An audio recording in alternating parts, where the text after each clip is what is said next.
truth is treated like a crime. Living honest in a world that forces you to toe the line.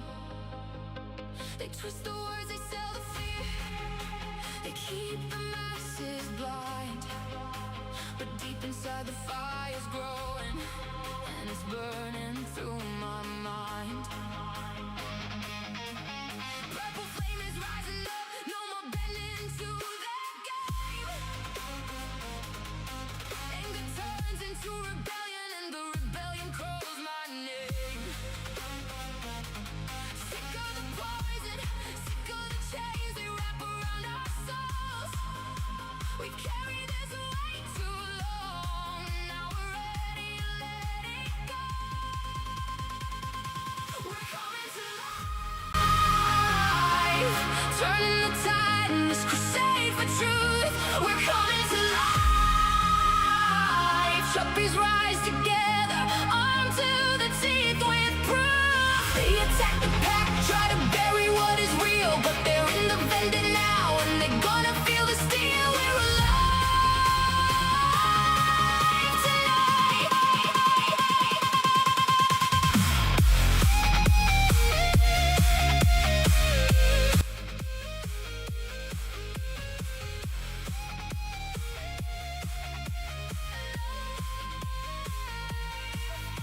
The sword of the word cuts through the dark, lies are being snuffed out. Truth rises up, no more hiding. Hear the righteous shout, alive, alive, guiding on our side. They thought they could break us, but the hope inside is louder.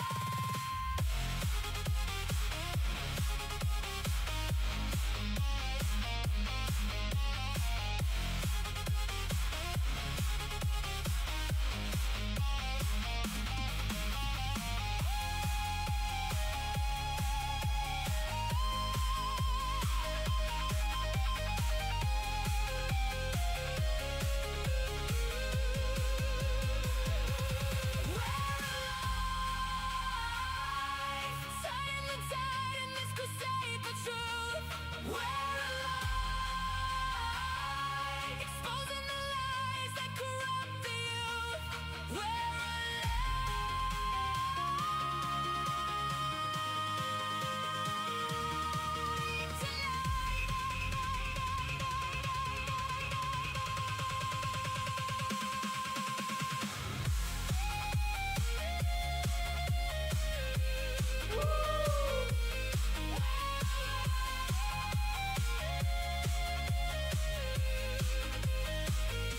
we turn the tide. We're alive. Truth survives.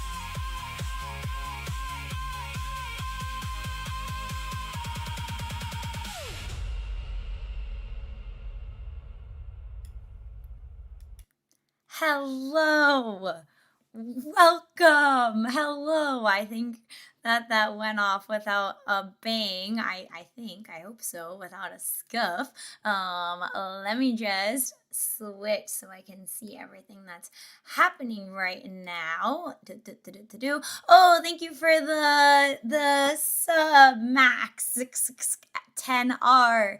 Thank you. I realized last time that when at the beginning of last stream, I forget who it was. It might have been Snark Monkey and somebody else who was who like gifted a bunch of subs, and I was laughing, and when I went back and I watched the stream again, I realized I was the only one who found it funny because I never unmuted my stream alerts, and so what I was hearing was just like a bunch of wolf howling over and over again every time one of the gifted subs went through. But you guys couldn't hear that because I never unmuted it. So this time, hopefully, it will come through and not be scuffed. Also, last time, I don't know, OBS crashed out. So hopefully that doesn't happen today either. Okay, let me switch my thing. We have a juicy time to get into today, my friends. Let us see. Okay. So yes, I heard the alert. A howl. Hello, Venatrix. Hello, welcome back. What's up, Rebel Wolf? Prepare yourself. Scuff incoming. Rala, be encouraging, okay? Oh, I don't know. X streaming is so weird to me. I feel like there's a chat, but nobody uses it. I don't know. I can't figure it out. Anywho, is this a clickbait title? No, this is a true life, real story title. Boopela, this is 100% real.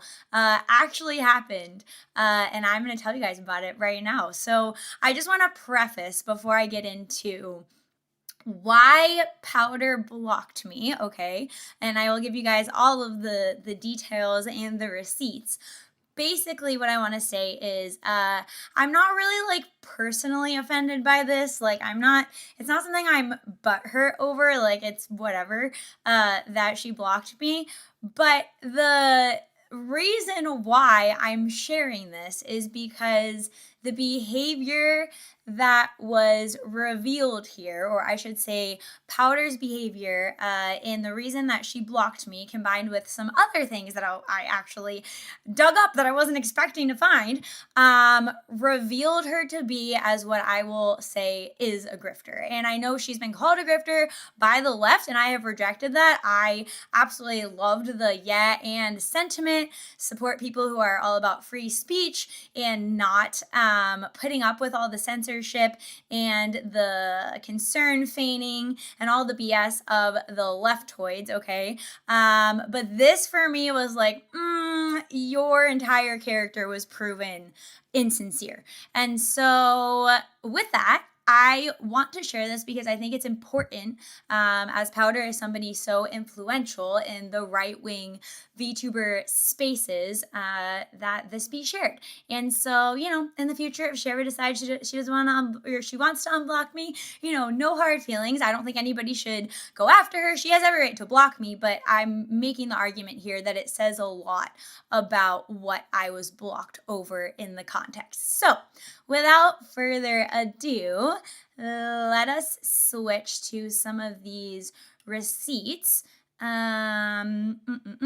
Here comes the juice. Also, just as a little heads up, my voice has taken a hit this week, so if I'm clearing my throat or drinking a little extra water here and there, just bear with me. We're gonna have a great stream. Okay.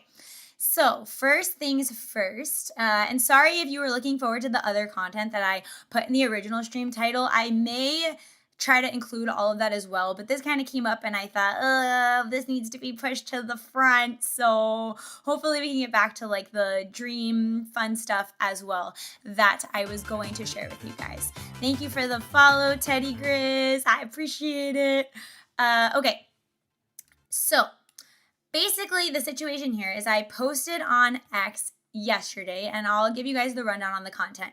For the record, I have had a total of exactly 2 interactions with Powder on this topic. I don't even know if I've ever replied to any other of her tweets except maybe to say like, oh, cool, good to see you doing that, or like hearting them.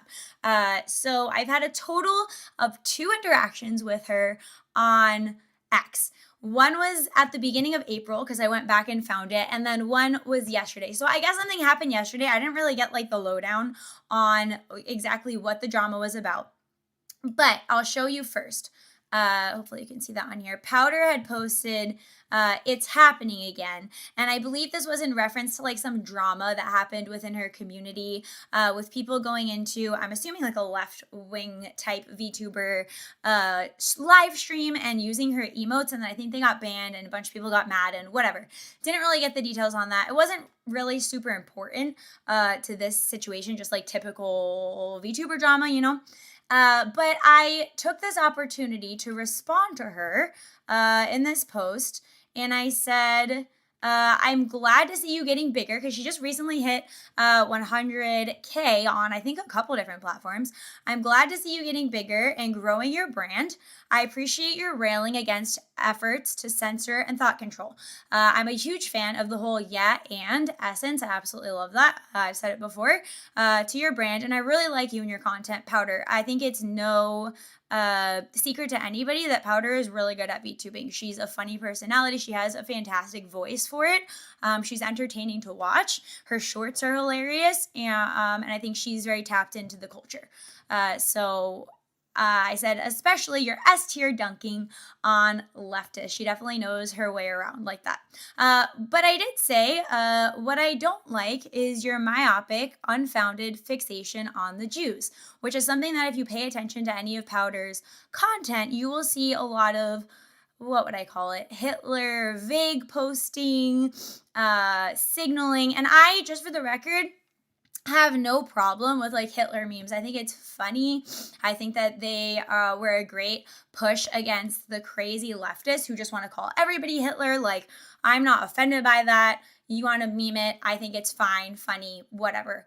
I even think if you have more serious views on this, I also don't think you should be censored, because I think we need to work these things out through public discourse. So once again, that's my view on that. But anyways, I said what I don't like is your myopic, unfounded fixation on the Jews. I wish you would look more deeply into the subject and abandon it, or at least start making real arguments in favor of it that could be challenged and engaged with, instead of just memeing on it all the time with no substance. Okay, because from what I have seen, and please, if you are a fan of Powdur or you watch a lot of her stuff, I have not been able to find any foundational arguments for why she has such an anti-Jew worldview. I have seen her memeing on it a lot. I've seen some posts on X, which I'll show you in a little bit, but I have not been able to actually find, like, how did you get to this perspective? And I would like her to put it out there. Like I said, I like her as a VTuber in this space. I would love for her to put out her arguments either for other people to engage with, or, I mean, maybe she has something that could convince other people. Maybe I could be convinced. I don't know. But I'm just saying, in the spirit of rhetoric, I think, you ought to say it with your chest is my opinion here. I would say that that was a pretty gentle opinion, and she blocked me right after that. That's the context. She blocked me. Okay. I was confused because I went to reply to somebody else who was like arguing on my reply, and it was all grayed out. And I was like, that's weird. Why did this like random person block me? And then I clicked on her profile to see my original response. And then I was like, oh, okay. I guess she blocked me for that mild pushback. Okay. And the further context, let me show you. The only other time, and I'm going to scroll down and bounce around here, but the only other time I had responded to her on this subject matter or on anything negatively at all was this tweet from back in the beginning of April, when she had reposted from Cayuga's Top Gal the emoji of like pointing at the viewer, and it says profile picture at 11, and then profile picture at 20 is the group photo with Hitler. This is the kind of like vague Hitler memeing that I'm talking about, which, like I said, do I think she should be censored? Absolutely not. Do I think she's free to make these jokes? Yes. Do I disagree with the serious thread that underlies them and the groiper audience that I believe she is pandering to inauthentically at this point? Yes, but I'm not like pearl clutching over it, However, this is a public platform. She puts out her stuff, and I think it's fair game for other people to respond. And so in response to this was the only other interaction that was me like kind of pushing back on one of her ideas about the same subject matter. And I had said, Powdur, we worked very hard to take momentum back from the left and do away with cancel culture. That happened because the left insisted on calling people Nazis for saying and believing in basic, uncomplicated truths. Whatever you think about World War II and the painter, acting like an actual Nazi is vindicating them and putting your movement at risk. It's like this constant glorification through the memes where like it's not really funny anymore is what I was getting at. Combined with her other statements that she's made about like it being the Jews. And so that was my only other interaction with her. This was a month ago. She like memed back at me and said like, oh, you cannot be in the family picture. Like it was no problem. Didn't have a problem with it. And when I tweeted at her yesterday, when I replied to her yesterday, I was actually just expecting her to ignore me, which I would have thought would have been fair game. Like I have no following. I pushed back in like the most gentle, like, I really like you, I just wish you would like have a different, approach to this, which like people push back on me like that. Like, I don't know, I consider those people community members. So I didn't even think that was gonna even come to her attention, expected to be ignored, and then I was blocked. That is my real issue with this. And we can talk about the whole J question, and people are free to believe what they want to believe on that. Like I said, I'll stick to my, like, I don't think anybody should be censored unless there is a call to violence. Now, you can make the argument that when you're like a VTuber or a content creator and you have a big platform, and or not even a big platform, just in general, if people are harassing you, as far as somebody is constantly replying to your stuff, dragging you, like every time, they're there, replying every time.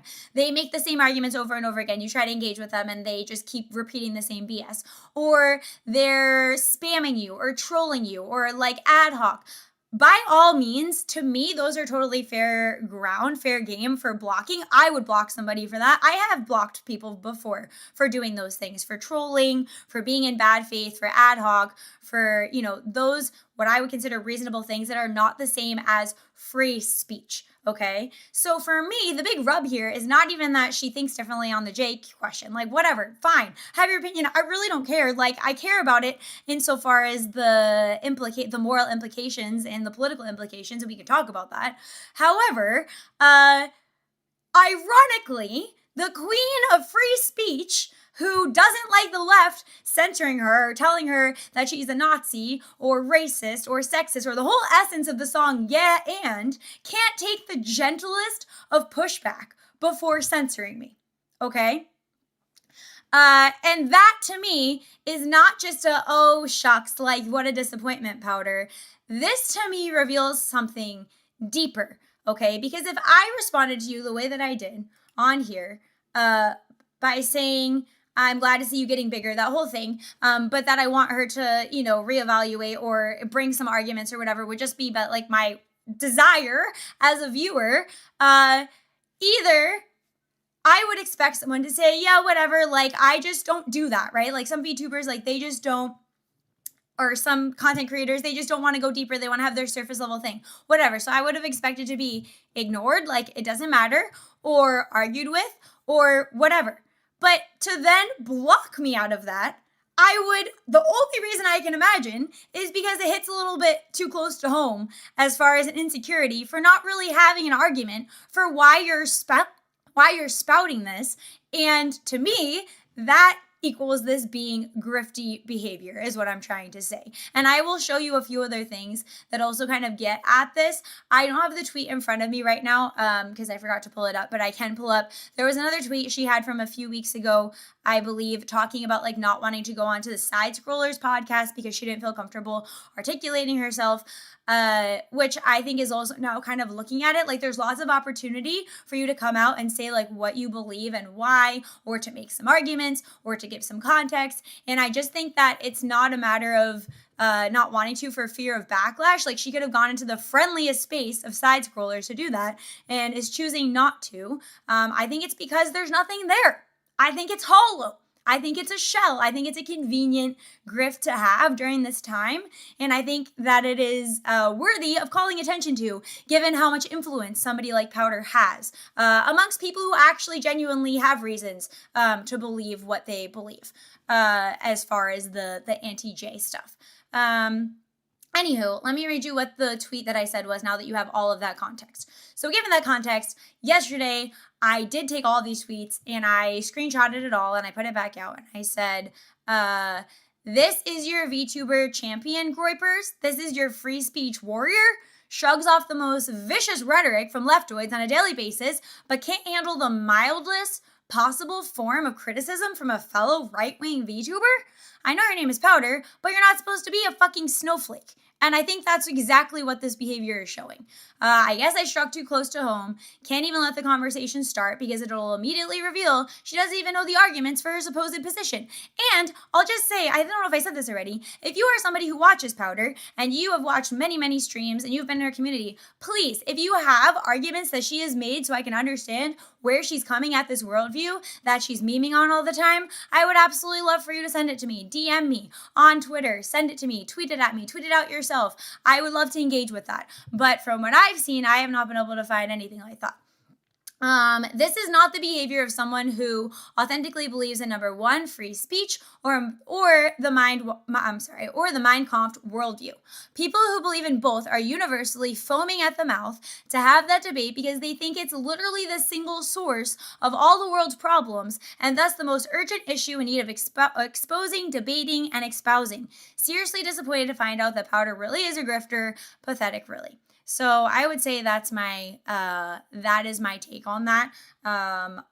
And mixed bag on responses to that. I think some people misunderstood the second part, thinking that I was defending the anti-J worldview, but I was really just trying to steelman what people who believe that tend to do, which is want to talk about it and want to share, want to make their arguments. And then the second part of my tweet was just to say I would even understand, which I kind of just said to you guys, I would even understand it if I were harassing her and see her, just like being annoying. Somebody who comments every time dragging someone is totally fair game. But this is quite literally the second time I've ever engaged with her, and over a month later on this subject matter, and I did so in the most definitional good faith manner possible. In no world is this consistent with someone who believes in any degree of free speech. And that just is what it is. It's not. And people can make excuses and whatever, but if you believe in free speech, you don't do this. There's tons of people on the right who get dragged all the time for different things, and it is a principle. And something I'm going to show you is that I have found her to be more unprincipleless, if that's a word, without principle on quite a few issues. And so one in particular that we're going to talk about in a second is abortion. Didn't mean to come across this, but happened to take somebody's message about her going on, Leaflit, and looked through that stream expecting it to just be pretty, calm, whatever, and actually found something quite interesting for us to chomp upon today. Okay, with that, I'm going to read some of the chats, and we will switch over to that next. Sup, Vena? Sup, chat? Takes one look at stream. Oh, our wolf is going 0-100 tonight. Most of what I've seen is vague generalization or a hyper-specific niche and greatly expanding that point to a global view. Oh, they control this neighborhood they're building, so they must control the world. Yeah, there's a lot to dig into there, which is why, I'm actually sympathetic to some of their arguments and some of their statistics, but like I said, it doesn't really give you much to engage with when you just hide behind vague post memes and don't actually say what you believe, but have all this sway in the right-wing VTuber space. I think you ought to say it with your chest, and that's just my opinion, but I think it looks extra bad when you ban somebody for saying, hey, nicely, I would appreciate if you said what you thought with your chest. Doesn't seem like a very consistent worldview with and kind of personality. I'm so glad you brought this up to her. I really used to love Powdur, but this has been my biggest problem with her and her community as of late. 100%, there is a disproportionate number of Jews in banking in Hollywood. Therefore, the Jews control and are equal banking in Hollywood. That this is something that could easily be settled with healthy discourse. That's on her if she wishes to unblock you. Yeah, I mean, I would invite it. I'm bringing this up because I think on a macro level, this is really important. That my whole thing about the Jew question is that I fear that we are completely going to miss the mark for the actual problems and evil in the world. Okay, I fear we're gonna actually miss the satanic cabal, all of the evil families, and the occult worldview and powerful leaders that actually run everything, and we're going to try to blame it on the Jews, and nothing is going to get solved. And I fear that we've gotten to a point in history where we finally built up this energy behind, looking into these corrupt things and the human evil we see, and all of the fraud. And if we spend that energy pointing at the wrong group, not only are there horrible moral atrocities to follow, but we also waste the moment to actually make the problem better. So that's why I think it's absolutely essential that we that we focus on that, or that I like talking about it, I should say. But the real issue here is my concern with the what would you say, insincerity behind this right wing free speech worldview. Um, mm, mm, mm. Uh, hey, Kick Bros. Um, do, do, do, do. Devil's advocate here. Maybe she felt like your second part was thought controlling of her. Shrug. I mean, the second part of my first tweet at her, I mean, it's just an opinion, you know? Like, if words aren't supposed to hurt you. I thought that was the whole thing. So I don't know. She's going on Side Scrollers in June. Great. I would love to listen to that and hear what she talks about. I don't think Powdur is young. She graduated from a 4-year college and worked 2 corpo jobs before VTubing. It's also a possibility that she had poor reading comprehension skills, reading your comment and thought you were a raging Quango. I mean, anything is possible, but I've interacted with her once before. And even then, like, as somebody who is on the right, who's a VTuber, like, I think it's important, like, I take it super seriously. Like, if I'm going to ban somebody or take some action to respond to them, that I look into who they are, because, you know, if you do something like this, it has consequences.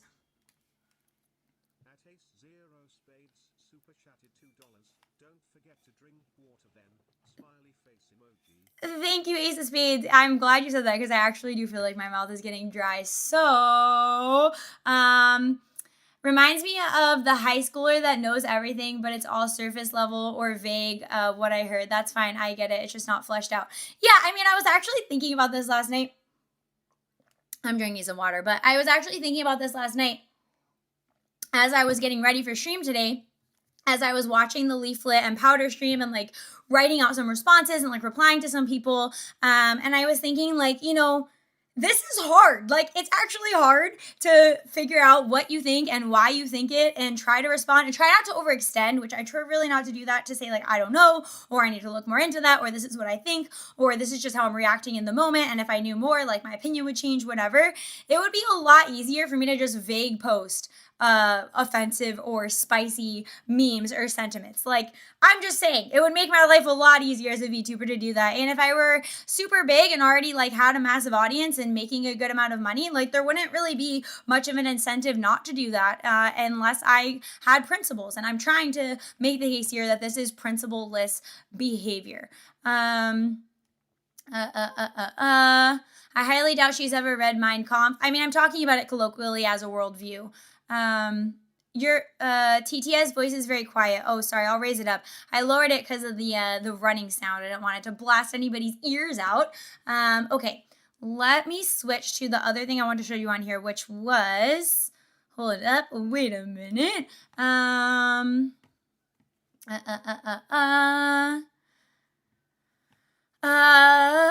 more concerned with the proposal of laws against criticizing Israel. I mean, these are the things I want to talk about. I also disagree with that.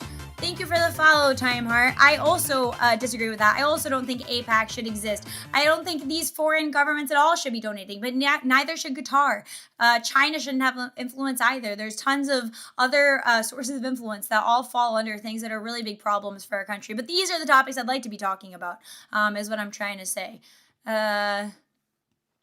She might have just seen you as an enemy simply by trying to defend the Jews. I'm actually glad that you said that, Gothic Pando, because that brings up a great point and another really big concern that I have here, which is that we have seen the left, and now I'm somebody who actually used to be on the left. I was totally in support of Bernie.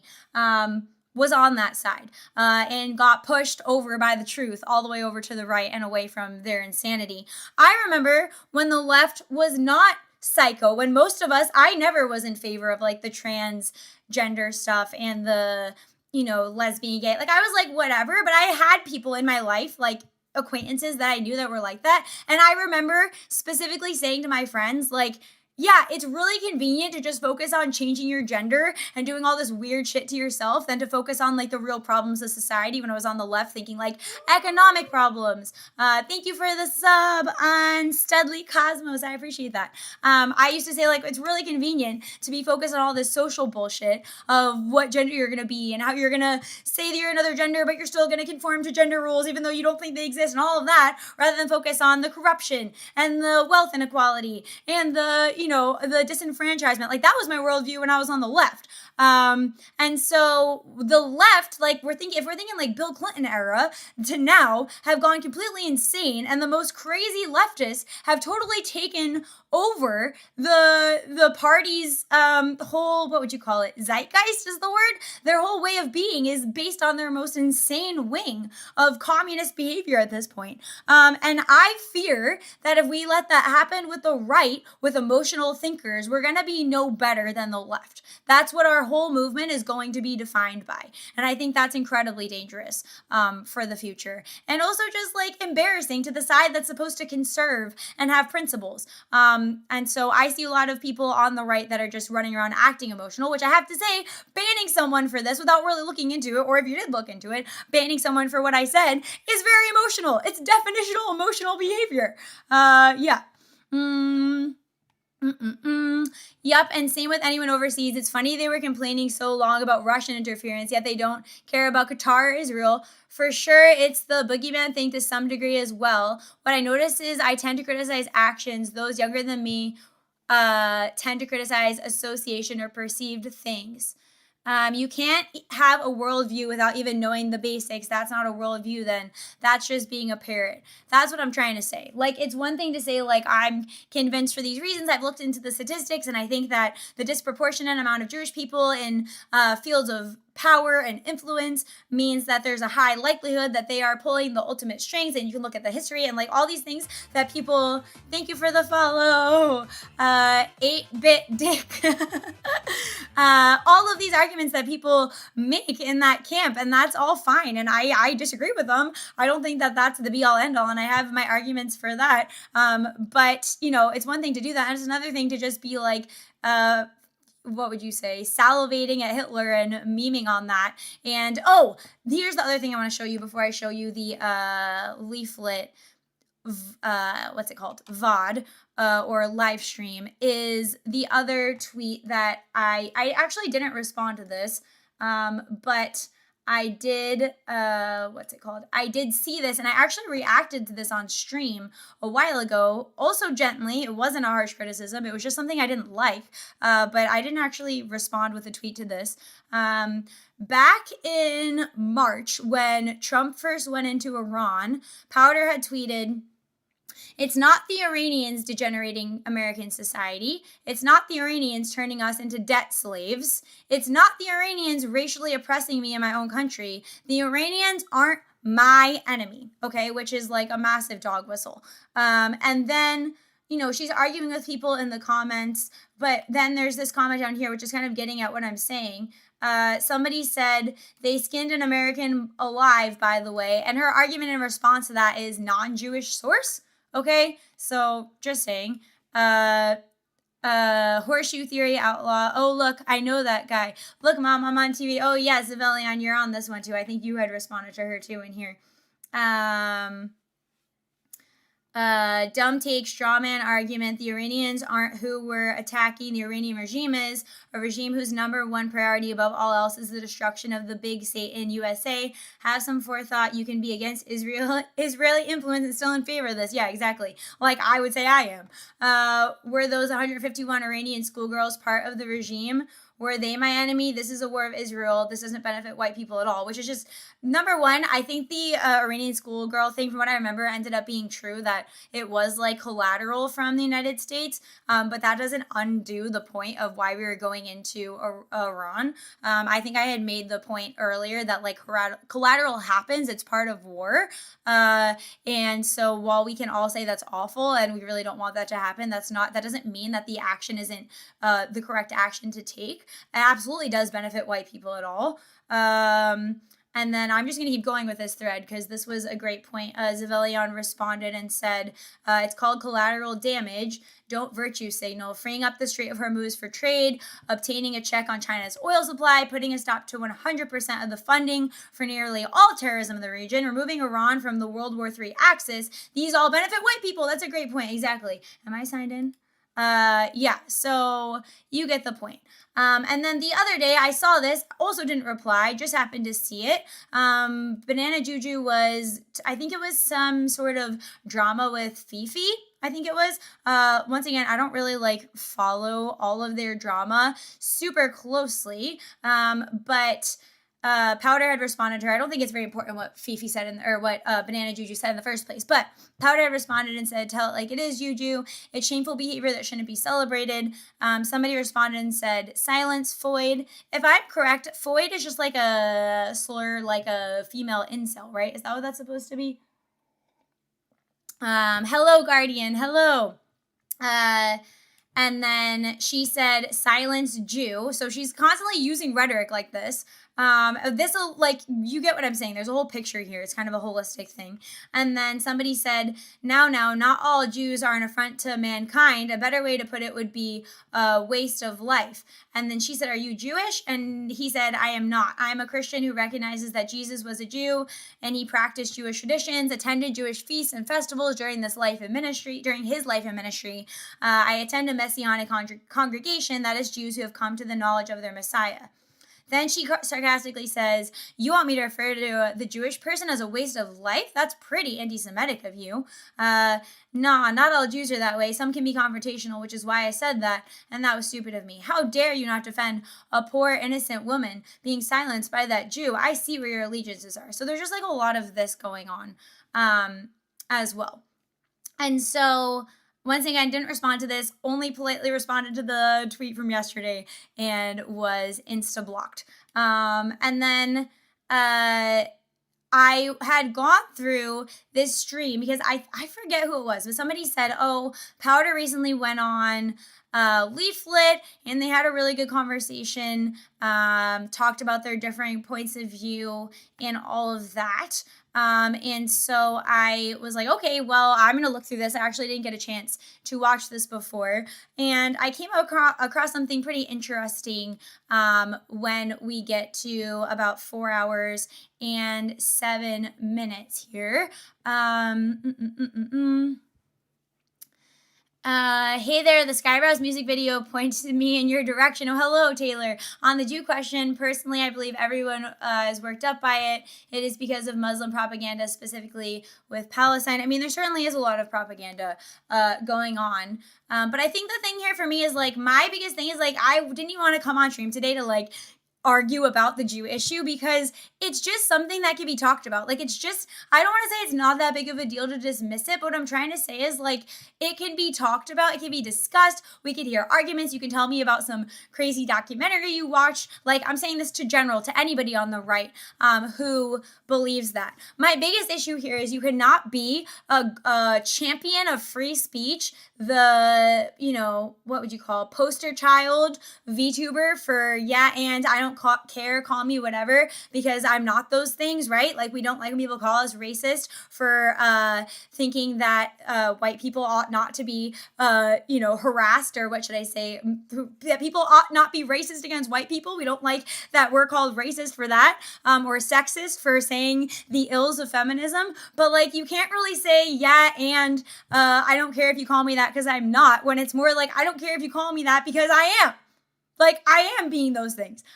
So that's kind of my overall point on this, is, like, you can't be a champion for free speech and then block somebody for the lightest pushback.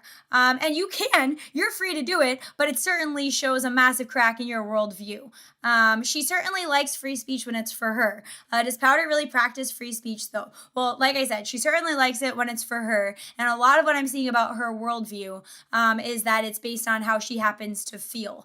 And that's kind of what we're going to get into here. There was a part earlier in the stream where they were talking about, like, sexual proclivities, and I don't know if it was about orgies or just just like non-serious sexual relationships, where I thought that was a bit revealing of like she just feels like she's morally superior. I can try to go back and find that.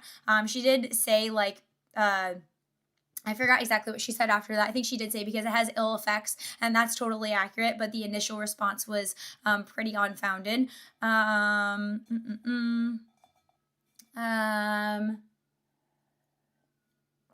Okay, this is going to be mostly on the abortion issue. Let me know if you guys can hear this. Okay, I'll move it over.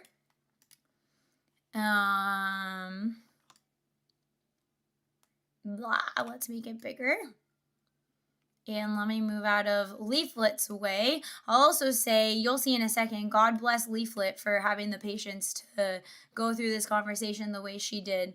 I think I'm just going to put myself in the middle because, I mean, the background isn't that important, but I want to be able to see both of them. Okay, let us take a listen. If you're liking what you hear today, don't forget to like, subscribe, follow, click the notification button. I'm streaming on all platforms, Rumble, Kick should also be working. Kick, Twitch, YouTube, all the things. So don't forget, if you like watching that, you follow me there. Okay, thank you for the head pats. Okay, let's listen to this part and tell me if the audio is okay. Things being like abortion, right? You just end up killing people. It's bad. To murder people, obviously. Yeah. So it causes like a... Oh, sorry. All right. I'm getting a lot of advertising today. Vena, did you activate ads? Okay. I actually wanted to mention that to you guys. So I did activate ads. I tried to put it as like the minimal amount of time per hour or whatever it is, because apparently if I try to turn it off, then they're going to force me to do pre-rolls, which I just think are kind of like crappy. I don't like when I click onto somebody's stream and I'm like bombarded with an ad. So if you are getting a lot of advertising, I'm sorry. I can try to play with the setting again, but it seemed like it was a bit of a catch-22. But feel free to let me know if something seems off. Again, a negative externality of... Sorry, let's start that over from what Leaflit... She was bringing up abortion. Thank you for the cheer. That's my slightly cursed gift to go with my cheer alert, guys.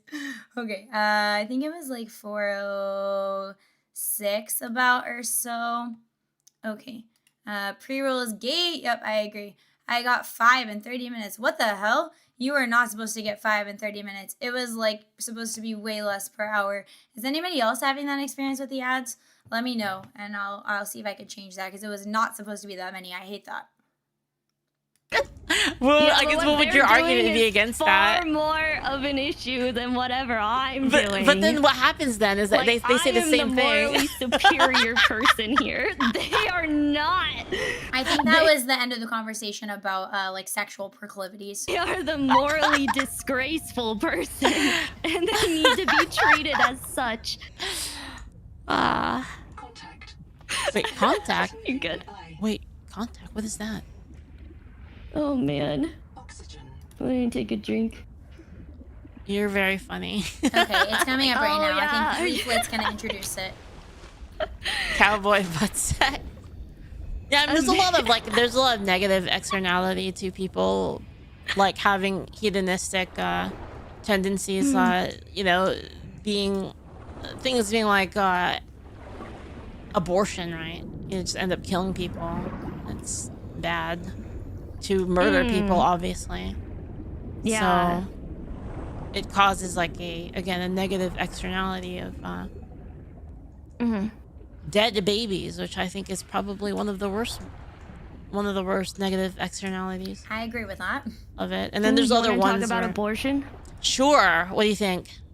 It's my favorite topic because it's so easy to win.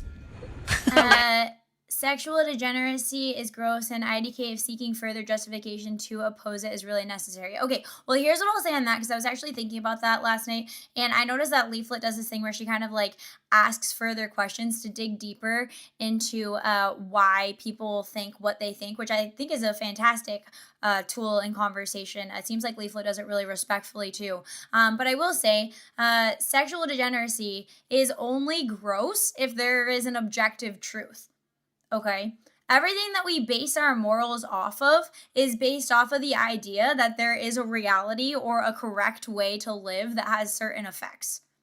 If there is not a true reality, there is no objective real that we can discern, there is no God that exists within those platonic ideals of what is true and what is good and what is best for the outcome and what is conducive to life moving forward, then it doesn't really matter, because then it's all subjective and it's just a matter of preference. And we can just fight the other side saying we prefer not, being more conservative with our sexuality, and they want to just be as degenerate as they want to because that's what they like and that's what we like. And it gives us no higher ground over them at all.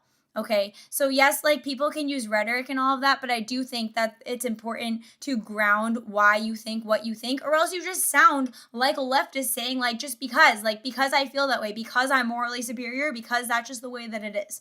And I don't think they got too much into the pushback there, but I would say that's my take on why it's so important to ground it. You don't need to ground it every single time, if you've said it before and you're making the point, but if pushed or if relevant to the conversation or if it goes deeper, then yes, you don't have to say it, but it's going to sound like a hollow opinion to hold. Okay, let's keep listening.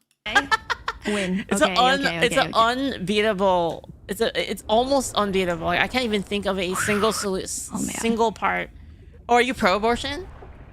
I am pro-abortion. Oh, okay. I didn't know that, and I'm pretty sure if you look up if Powdur is pro-abortion, it doesn't say that she is, because she's so in this right-wing VTuber zeitgeist that it's just assumed that she holds all these conservative opinions, which she doesn't necessarily. Yeah, I had no idea either. Hello, Sneaky Cats. Heavy based. Thank you, Based Ben. She is so cute, but then comes back at people so aggressively. It creates a real gap moe, oh my god, the cute elf waifu said something super mean cute. She is an adorable model. I think she's really good at it, like I said, and I think she's great with her aggression. I'm just saying, what are you basing that aggression on, so that it's not empty and hollow, and so that you're not censoring when you're saying your free speech somebody who is literally gently sharing their opinion with you is not a great look. Not really about me. Like I said, I don't really care if I see Powdur's tweets. It's whatever. It really, I'm pretty indifferent to that. But on a larger scale level of what we are on the right and what influencers we follow and how our movement is influenced, yeah, it does matter. And I think it's important saying to share.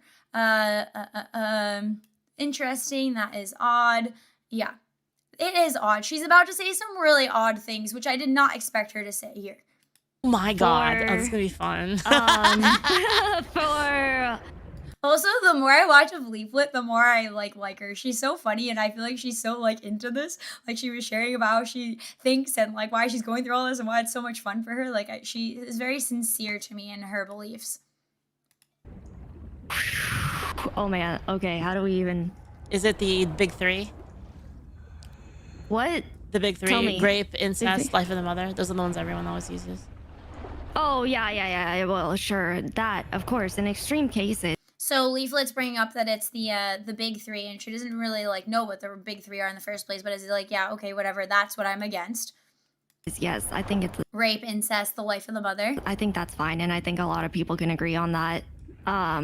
Also, if there's some genetic factor that's going to make the baby's life or the child's life just totally terrible. Like what? I think that's fine. So do you think we have the right to kill people then because they have a genetic issue?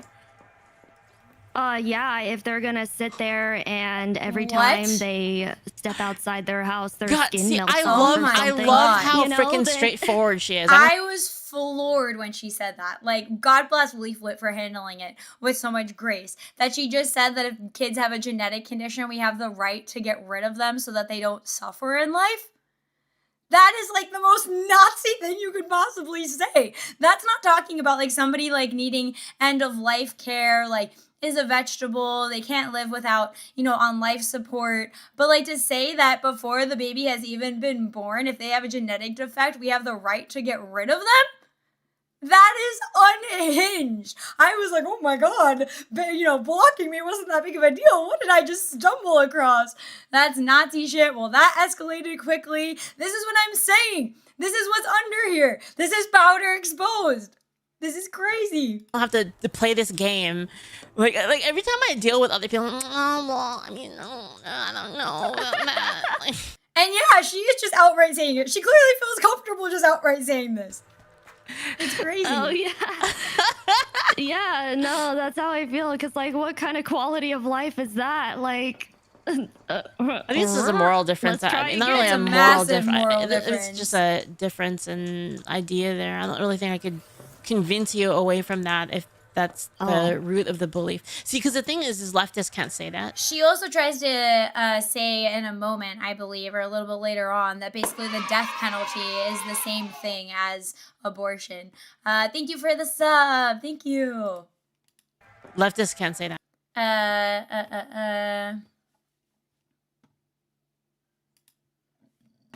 I was, I'll be honest, was expecting her to want it for, I'm going to be careful with my TOS. Yeah, I could see that. I mean, I don't know. Leaflet didn't question her that far, Outlaw. That because then you're going to wait. Okay, so like if we find out a person is trans, let's assume.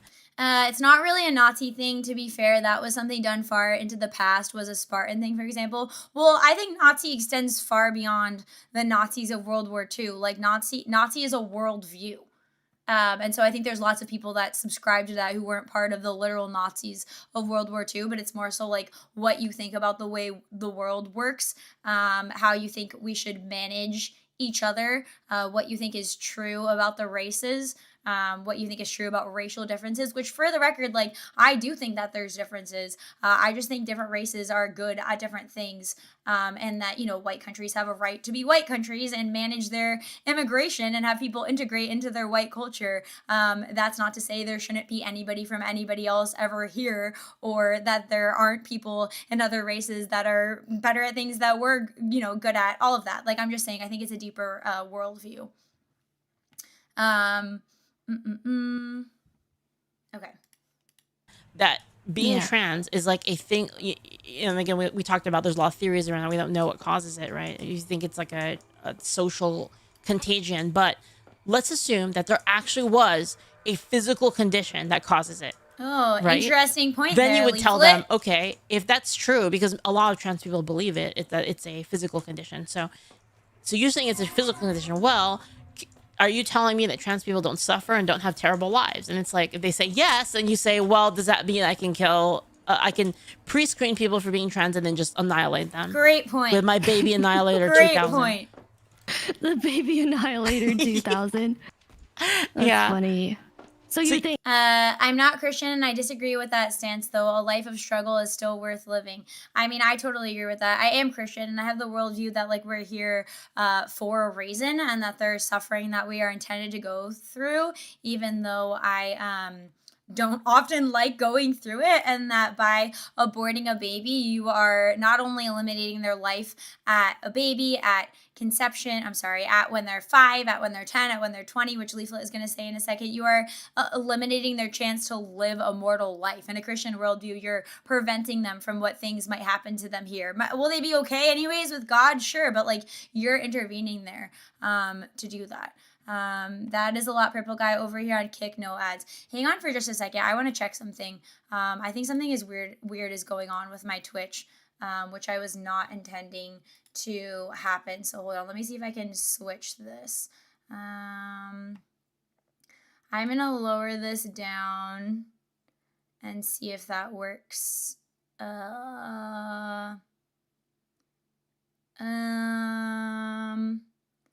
Let's do this, and I think my ad management was messed up. But yes, go to Kick if you're liking that better. Although I'm not endorsing going to Kick on Twitch, so, you know, if you're on Twitch, keep liking Twitch with all the fun things that are here. I don't want to compromise the TOS. I'm not saying that you should run over and do that, unless that's your own free will and you want to. Okay, hang on just a moment. Let's see if we could switch that. Okay, we'll see how this is. Let's see if that's better. All right. Okay. Anywho, let me switch back. Let's keep listening. you're saying that you think it Like, They're should like we born kill? with it? No, I'm saying that that's what they think. Oh, they think that I don't they're know born the with answer. it. I don't know Okay. the answer to that. There's a lot of like theories behind. Right, that leftists think that you're born like being trans is Leaflit's point, and that by Powder's logic, then would you be saying that that's a genetic defect for society and you ought to get rid of it? That's where her logic leads. And I think that's the other thing is like when you say something, there's an implication to what you're saying on the worldview and on what actions people ought to take. Like if you're saying that everything is the Jays, then there's a deep implication to you saying that that's the root of all human evil underneath everything else. So just saying, I think that's what we ought to engage with here. It, so I don't really know Yeah. what the answer is to that. But Okay. I was basically explaining how I would have trouble, how a leftist would have trouble defending Yeah. the argument that, Yeah. making the defense that you're making. So it's kind of an unusual defense. I don't usually get well, kind of, right? I kind of think it's crazy that she didn't have the sense to like not necessarily say these points out loud here. But because I can't Oh. use the same routing I would usually use. So like, Oh, okay, so yeah. you think we should just kill people? At Ace Zero Spades super chatted $10. Ember Paradox and Lord Intellectual were talking about this but with autism. About should if we could eliminate autism should we do it? It is on Ember's channel about an hour long. Thank you for the super chat, Ace of Spades. I appreciate the $10 super chat. Were they talking about like if we could eliminate it like by getting rid of people that have a like indication of that in the womb, or you mean like figuring out how to get rid of it like after like in kids that are already born, or like getting rid of it through not giving so many vaccines at birth at once, or what? I'll have to look into that. Thank you for your super chat. Also, just a little disclaimer, Rumble chat does not show up on my screen because I do not really have much moderation on that. So if I am not replying to you, that's why. So, you know, talk amongst yourselves over there. Okay. If they Yeah. would have a terrible quality of life. Yeah. So, I mean, I guess my argument would be then, so do you think that it's for us to say whether or not a person should live or not based on that? Yeah, So- that's why we have the death penalty Oh my God. And then she equates that to the death penalty? too. Wait, that's not remotely the same because the death penalty is different. The death It's just a little bit different when you did a heinous fucking thing in society, you got the death penalty, as opposed to us deciding like, you may have a genetic condition and we don't want to have the chance of, I don't even know what she's saying here. We don't want to have the chance of you potentially suffering, so we're just going to decide that for you because there's something wrong with you health-wise. death penalty is like a Well, person we that have commits the a crime. choice to decide if someone's like alive or not, right? No. Oh my God. The choice to make the choice to make the determination that their life is not worth living. Yes, to make that Oh, okay, determination okay, is okay, okay. insane. Because Oh. there are people, Okay. for instance, that have debilitating conditions and like, they're happy to be alive. So the Oh yeah, well they're so yeah. fucking lucky they live in the modern time right now. Yeah, but go on. Also, like, was that supposed to be like a leftist shot at like how bad the modern times are? Like, what you'll see as you keep listening to this, I'm getting like, this is like very modern woman thinking here. basically. Yeah, so I guess Yeah. it's so where were we? So yeah, where are the cases that you believe that it's fine? Well, those are the big ones. I think rape is fine. Like oh my God, that sounds bad. The rape babies, That you should yeah, that you can. Also, for the record, as far as I understand, Powder does not believe in God, does not subscribe to a religion. So I'm not really sure like what her ethics are founded in about anything more than just not liking sexual degeneracy or loose relationships. Don't know why she you know, well, I do know why she's anti-abortion for rape and things like that. And as a woman, I will say this is something that I used to be pretty like acquainted with when I was younger. And on the left side is we very much so like project ourselves onto every situation that could go wrong or that does go wrong to other women. And so it's like we have this like massive fear of it happening to us. And so we're going to say in any circumstance, like we're placing ourselves above the situation or above the baby's importance there. And that's where the whole like justification for the rape thing combined with the not really treating the baby like a baby, always using words like fetus and words to like depersonalize the baby, which actually Powder is going to say something about that in a little bit too. You have a choice there. Yes. I guess my argument Hello, Holes. Hello, Outlaw. Or no, I already see you, Outlaw. Hello, Drunken Ferret. there would be, my argument would be then that so do you think that abortion in other cases is murder? Wait, abortion in what? In other cases? In like the case of like a woman who says, I just don't feel like having the kid right now, and like I made a mistake. I don't like that. Oops. Okay, so That's dumb. Okay, so she thinks that if it's just because you don't want to have the kid, then you shouldn't have an abortion. okay, so where was? Oh my god, I lost the thread in my head. Oh, I was sorry. working a lot today. It's okay. It's okay. Are you amused? Yeah, I love. This is my favorite kind of conversation. How dare you bait me into this? Well, you brought up abortion.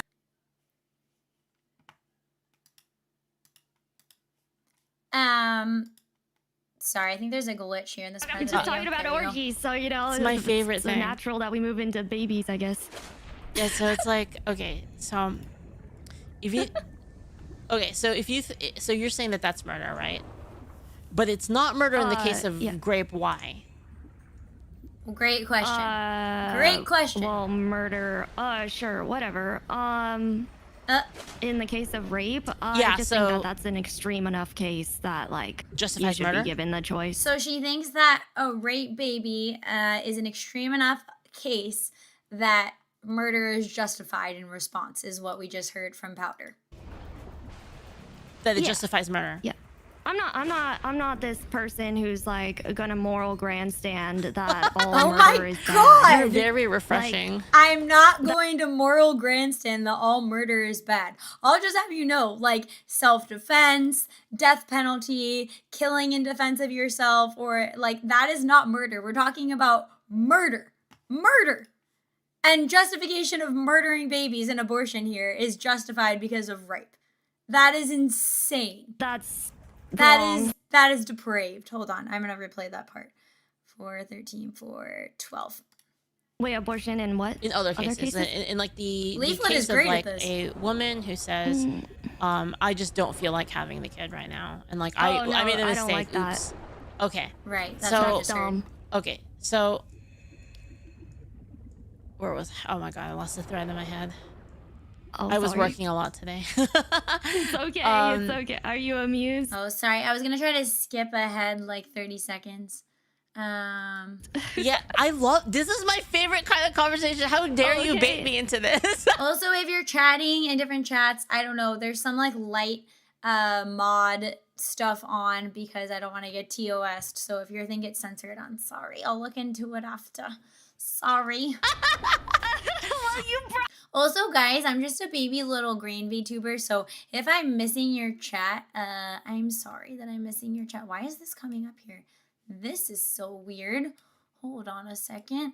Yeah, if I missed your chat because you were chatting and saying something important, I'm sorry if I missed it. I'm like trying to watch and make my points and also like watch chat going fast too. So I will get better, but sorry if I don't read what you're saying. Thanks for just being here and engaging and chatting and listening and telling me if you agree or if you disagree. That's cool too. We allow disagreement here without censorship, friends. Brought up abortion. Okay, it's right after this part, after the glitch where she's talking about the murder thing. We're just talking is about crazy. orgies, so you know. It's my favorite it's thing. natural that we move into babies, I guess.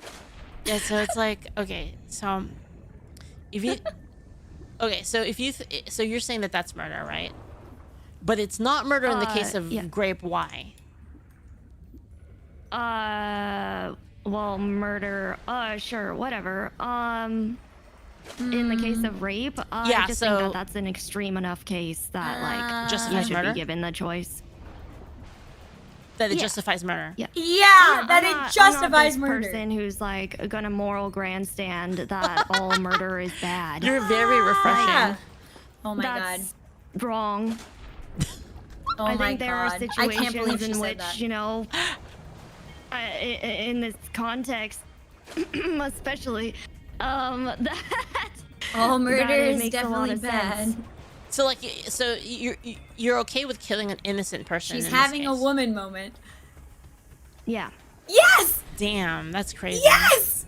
She's okay with killing an innocent person in It's a this very moment. interesting take. Holy shit, guys. Is it crazy though? I mean, if I was Yes! That's definitely raped crazy. and forced to have the baby of the person who raped me, I would be extremely fucked up, and the rest of my life would Right, because it's all about you, number one. And number two, because murdering your unborn baby won't have any effect on fucking you up more for the rest of your life. probably be fucked up. Dude, at this point, she has more in common with leftists than she does right-wingers. This is insane. Like, So things I can't even use the typical route with her too, which is like I'm like thinking of like my other arguments. Like I would normally go into a like, so if I accept these, then you would be okay with banning it for the other things, but you already agreed to that. So we're really fighting over the fringes here, which Well, is very fun. do you believe that a woman should be forced to raise a child if she's been like raped No, not and raise a impregnated? child. I think Yeah, she also conflated that there. Like, a woman has to raise a child if it's a rape baby versus, like, a lot of times it's put up for abortion. Or, I'm sorry, that's not what I meant to say. Put up for adoption. It's just that we don't want the baby aborted when it's, like, for the sins of the father and not the baby. And thank you for the follow. Sorry, I missed your name. Thank you for the follow. Wait a second. Let me go through my 5,000 tabs. Hold on. Wait a minute. Thank you for the follow, Necrotic Aurum. Okay, let's keep going. I think have the child. I think I would agree with that. Before I think basically. So okay, here's my hot take on abortion that some people might not agree with me on, but I actually think it's okay before day 10. Okay. Yeah, Okay, so It's you either are 10 or okay 18. with abortion. only day up to day 10 or 18. Okay. And I will say, like, what Powder is saying, or I'm sorry, what Leaflit is saying there about she's okay with it up till day 10 or 18. Like, I mean, that's a conversation, like, that's an interesting conversation to be had about the soul or whatever, but I don't think it's relevant to the abortion argument at all when the soul is ensouled. Because at the moment of conception, the unique person with all of the DNA that's going to come into reality and determine all of their choices and decisions and health and bodily functions for the rest of their entire life is already set in motion. Even if you wanted to say the soul wasn't ensouled until they're 18, like, it's that process is started, it's coming, and with knowing that, you're killing the baby. So I don't even really think that's, like, relevant to the argument of abortion, I have to say. The reason me, there being, is no- the reason being is I think there's pretty good evidence that the Hello, Dark Glass Pool. Good afternoon. personification of the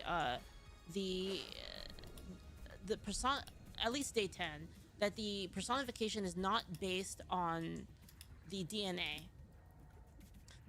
See, a lot of people saying conception is life. Like, the reason Yeah, like, I just don't think that's even very relevant to the abortion argument. reason why King is Aurelius, because welcome. if the conception creates a unique life, and I guess like the case you would use is that they would have a soul at that point, then why is it that Yeah, like, that's kind of what I'm just saying. Like, it doesn't really matter if they have a soul, if you think they have a soul at that point or whatever. The point is they are set in motion as a living being, as a human at that point. That it is in motion. It's going to happen whenever it happens, and you are determining to end their life. chimeras and twins exist then? So does a person split into two different people? Sorry, I don't know if you. Sorry, I was responding to someone from chat, but No, Do- I do, know. do you I know got about that? So do you know that twins actually don't appear until 10 days later? They can't appear up to 10 days later. So the idea behind it is that if the personhood becomes at conception, so there's a person split into two people, and so like religious people would use the idea of insoulification occurring. So if insoulification occurs at conception, then does the person's soul split into two? Monozygotic twins only, yeah, but that's the case, right? That the exception. Yeah, and like I said, that doesn't like that's a fine conversation, interesting conversation to happen about when the soul is ensouled based on your you know, what you think religiously. But once again, I don't think that undoes the point of the anti-abortion arguments. And I will also say, I looked into this a little bit more last night as well. People on the left oftentimes want to say that that the whole problem with the anti-abortion thing is that it's care of the mother in the case of like an ectopic, I think it's called an ectopic pregnancy, when the egg implants in the what's it called, in the fallopian tube, or there's like other health conditions the mother can have related to her heart or like cancer, where saving the mother means taking out the egg, the, what would you call it, like the fertilized egg, and I'm pretty sure this is how doctors who are pro-life think about it, is that saving the life of the mother, if the baby is going to rupture the fallopian tube and end her life, or cause her blood pressure to go crazy and she's going to die from it, is not the same as abortion. Like, I actually don't even think that the term should be used the same way, because abortion is like the elective ending of the life of the baby for its own end. You get what I'm saying? Not that you're trying to save the mother and that is a side effect of saving the mother, but that you are electing to do it for whatever various reason that you have. So I just think it's been a big like psyop by the left to try to make that equated, when I absolutely don't think it should be equated. 202 people watching. Oh my goodness. Thank you for being here. I appreciate you. Hope you're finding some value in our little chats today. Okay, let's keep going. Creates the idea there, right? So the idea that Malcolm had, and I actually really like his idea, is that they become a person when the nervous system appears, because the nervous system is the substrate at which like the consciousness attaches to. It's like the cockpit. And like, I'd love to actually go into that more. I was gonna watch a video on stream today. I might get to still, now that we had to push everything back for a little drama about the soul. And, you know, some people think that the brain is what creates consciousness versus like, I'm somebody who thinks the brain receives consciousness. Like, there's a lot of interesting topics to be had, or discussions to be had on that too, if you will. You're correct to differentiate abortion and ending a pregnancy which threatens the life of the mother. Exactly, that's what I'm saying. Like, and you know, I saw and I also heard like people in my own family trying to say like, when Trump overturned Roe v. Wade, and there was like this whole like nobody's gonna be able to get care because they're not gonna do life-saving procedures. Like, I'm almost certain that most of that was like liberal doctors being like, I'm afraid I'm gonna get in trouble for doing what isn't actually blocked, or like what isn't actually an abortion, and just creating this whole drama about it, because it really is not the same thing. I don't know. I think women, if they get pregnant and it's not through any of the extremes, they should be forced to raise the baby. And like, what? They should be forced to raise the baby? What there would be like, they are forced to have the baby and they can like put it up to adoption. What? If it's out of those extremes that we talked about, then they are committed to having this child. You should have sex with the notion in your head that there is a chance of getting pregnant. Mm-hmm. Yes, because we run into issues where people are just throwing themselves at other people. You're watering down what it is to like have sex and to have a family, and that's why and I agree with that. All these or it's part of why we have a lot of these issues, right? With like commitment. If sex just doesn't mean anything, then I guess think that's this true. family doesn't mean anything, and then I guess like we can just like get divorced because like it's like there's no consequences. That or there's like lack a thereof. societal decay that occurs from allowing. I find the forced language to be manipulative. I think volume is a little low on the video. Hold on, I could raise it up. Okay. I think I need to do this. Can you guys tell me if this echoes? I don't think this will echo. Let me know if you hear an echo. I switched my volume settings a little bit, so it should come through better for the stream tab now, or the video. Allowing people to just be so like promiscuous. That's a fair and argument, I think. Yeah, I agree with that. I agree with that, basically. Yeah. I mean, sorry, I just need to clarify that my take. Sorry, I gotta clarify so people don't misunderstand me. My take on abortion, though, is that it's still immoral, even in the case of pre-18 day. It's still immoral, but for other reasons. It's immoral away from murder. It's immoral for the destroying the potentiality. Sorry, the volume was so bad, guys. You probably couldn't have heard. You probably couldn't hear anything Of life. So it's still immoral. It's just a different kind of immoral, in my opinion. So you put so you're in the details of it, right? With this like 10 Yeah. Leaflit is very in the details of it. It's very entertaining to watch. I always think about all of the detail.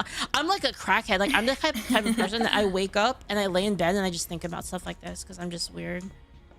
I just really enjoy it. Like kind of like, why do I believe this thing? And I go through like every single like line of like why I would believe that thing. Why? So wait. To be fair, a lot of women are like that. They end up taking on the beliefs of who marries them. Well, I don't know if I saw your original one. I think that's super true. As a woman, I will tell you guys, I think women are a reflection of the men around them. And as soon as I realized that fact, the women's behavior around me started making a lot more sense. A lot more sense. Maybe I misunderstood when you were answering that chatter, but like, why is it before that mark it's okay for you? No, it's not okay. Oh, okay. I just don't think sorry, I might have misspoke. It's not okay. It is just not murder before that. Why did Powder block you? Is it because you are brown? Dizzy Lizzie, I am a pink and tan girl. No, it was because I gently pushed back on her, asking her to lay out her arguments for why she's anti-J or to abandon it. You can go look at my tweets, and she blocked me for it first time. Oh, okay. Yeah. So is this? Yeah, go ahead. Sorry. Okay, so this is a matter of like pedantics or definitions, Semantics? like murder. No, well, no. It's a matter. I mean, I suppose it's a matter of like what it is, right? So Okay. So if we were to assume the truth behind the idea, which I think there's evidence towards, is that the personification, the existence of the person doesn't exist before. A grifter will eventually be exposed and start blocking criticism to protect themselves. That is what I am accusing Powder of doing at this point. For the substrate to which it could attach, which would be the nervous system, right? I guess in religious terms you would use insolification, right? And the reason behind that again is twins and chimera issues. The issue of twins and chimera resolves like at the point that I think this is getting to the point where Powder's about to say a very interesting thing about what to call unborn babies. the nervous system forms. Those things can no longer happen. Okay. Yeah. What would it's murder because of central nervous system So stuff? normally it would be murder, right? Because you were killing a person, right? That's murder, Okay. right?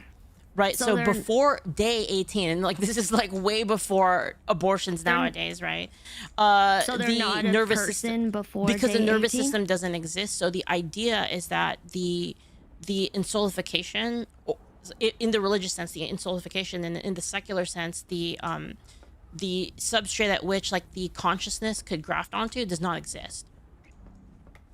But then it's still bad because of the potentiality of humanity that you're destroying. So it's still morally bad. Right, that's like the overall thing I was saying before, that it's still wrong because it doesn't really matter when the soul comes in. The DNA is still there. It's still a human when it's conceived. Okay. Sorry, So it's kind of complicated. we should discourage it though.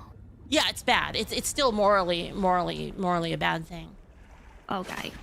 Yeah. Except for when they're raped. Well, that's what Powdur I thinks. still think it's bad in that case. Yeah, agreed.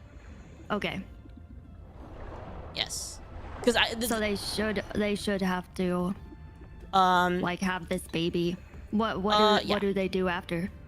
I think if you they give it are up for forced to adoption. Yeah, if they don't can wanna give deal them with up it. for They can give it adoption. That's totally DM real quick. reasonable. Why would we put rape baby children in up for adoption into What? Why would we put rape baby children up for adoption? What the fuck does that mean? the adoption system? Parentless children? What? Sorry. Sorry. it's all good. It's Sorry. late, I know. My editor's asking me, producer is asking me about like the video because I. Ideally, they stay with the family, but what is the implication? That it's better to kill the baby in the womb if it was a rape baby than to put it up for adoption because that's worse? Like, what is being implied here? To finish it. But you're saying, sir? Oh, it's all good. Hey, if I'm keeping you overtime. No. It's all good. We could finish. This is a fun one. All right, go ahead. Oh yeah. I'm having so much fun, by the way, right now. Leaf was also tired as hell during this collab. Dude, I don't know how Leaflit does it. I was looking at her page today and she had like an 11-hour stream the other day. And I was like, no way that she sat there having a conversation for 11 hours. And she literally did. Like, I was clicking through, like, how is this possible? This is superhuman VTubing. Like, this is my favorite kind of thing to talk about. Oh, it's all good. It's all good. I mean, it's kind of fun to like kind of bounce off each other, like try and understand where each other's coming from.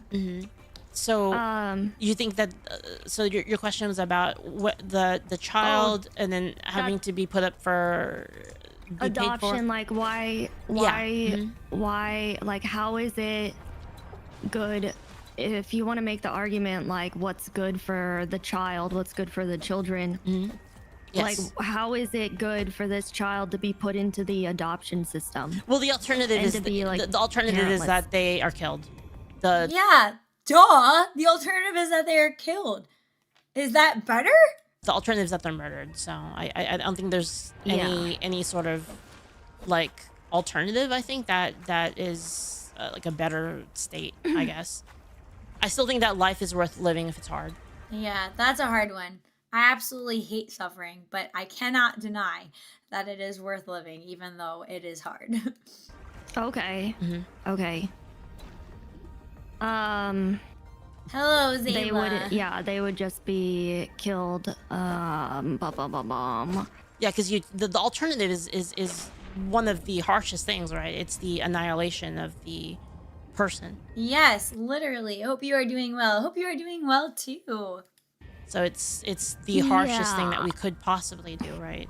So like I think like in the future, for instance, right? Like if we had like again, like going back to what I said earlier, say we did have technology like robot wombs, and I would say like it'd probably be appropriate to remove the child from the womb and then run it through a robot womb instead. I think it'd be a preferable situation.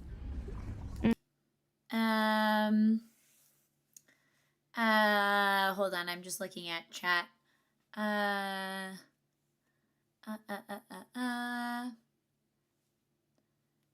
Not completely. I don't know if I can read that Junkin fair. I think I can. Not completely, but she has some retarded takes and she doesn't think too deeply intellectually on some things, like we all do to a certain degree. Though, yes, Powdur is retarded on this take for the most part, but at least she's not pro-abortion, except for certain very small circumstances. I mean, the way she said it was that she's pro-abortion, though. She didn't frame it like I'm not, except for in the instances of rape. She wasn't even familiar with what the big three points are that people have contentions about not being or being allowed to have abortions on what was I gonna say? But I'm just saying overall, like there's no like argument, there's no like deeper reason here why she's having this angle besides the same signaling that I get from leftists of like because they feel like it, because they think it's correct, because they without like reason why. Like she literally just straight up said that it's murder and it's okay for us to murder rape babies. That was the take. You know, not like I don't know. You get what I'm saying. Hey Ven, I can't unblock messages. Am I missing a setting somewhere? I don't know. I haven't looked too deeply at the kick mod menu. I thought it was very similar to the other ones. So I'm not totally sure. Sorry if your message is getting blocked. I'm just trying to make sure that I don't get like a strike on Twitch or on or YouTube. She said it was dumb to abort because you didn't want the kid earlier. I agree, and I agreed with her on that point. Okay. Yeah. I mean, do you think that I think equating This the part. life experience of like this little, they look like little fucking lizards, whatever, fetuses or Yes. whatever, equating like What? that Well, you don't just lifestyle kill to them, the right? lifestyle of a child that's already been born is Like, I'm sorry, that's an absolutely disgusting take to have. To call an unborn child a little fucking lizard looking thing. Just saying. That is definitely not a conservative way to refer to an unborn child, and I think it's revealing of how she thinks about this issue. And I'm saying, as somebody who was on the left side, who was very much so like my body, my choice, that is revealing the conception that she has of why it's not that big of a deal to do the abortion or murder, like she said, for a rape baby. Thank you for the follow. Thank you. Okay. Well, you're not Powder unmasked. killing. makes So sense. when you abort somebody, right? You're not. I guess this is the way I see it. Is that you're not killing them only at that point, right? So you have the human being that is being annihilated, right? You're not just when you annihilate a child, you're not just annihilating the child. You're annihilating all of the potentiality that they have in the future. So you're annihilating the child, the 5-year-old version of them, the teenage version of them, the adult version of them, and all of the the children, the love, that all of those things that they could have had. You're annihilating all. Oh, I'm sorry. For some reason, hang on a second. The super chat did not play. Let me fix that. I just saw that outlaw. Hold up. Wait a minute. Something got really weird on here. That's weird. I just saw Outlaw's super chat. Wild Wolf has appeared. For some reason, it did not notify me of that. But thank you for the super chat, for the $10 super chat. I super appreciate that. That is very weird. It did not tell me that. What are you doing, Stream Elements? All of that through your own choice. yeah. Yeah. Okay, I see. Okay, hold on. Something weird is happening. Ace of Spades sent a super chat, $5. Is Plan B or the day after pill abortion? I'm not sure. Is Plan B or the day after pill abortion? I'm not sure. I want to tentatively say yes. It's like on the scale of abortion because you are eliminating the life from being seen through to the end, if that makes sense. So I want to say yes, it is on the scale of abortion technically. But you guys in chat can tell me what you think about that. Hang on, I'm trying to fix, for some reason, this is just a test. Okay, that worked, and the other super chat didn't, so let's just take this because I missed two. Sorry, ignore that. Ignore that. I'm going to be changing the way my alerts work at some point. That's just a test. Just a test. Nuke super chatted $10. At least we can all agree that Ven is scuffy. I'm really trying to work on it. I swear, half the time it's me and half the time it's the platforms that are trolling me. You're preventing implantation It is used during casual sex majority of the time, not during marriage. Yeah, true story.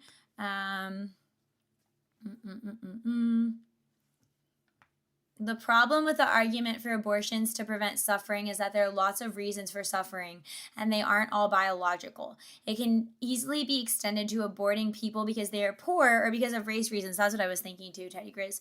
Powder seems to think white people suffer because of the Jews' oppression. So then it would follow that being born white will likely result in a life of suffering. So anyone white could be aborted without a big leap of her logic.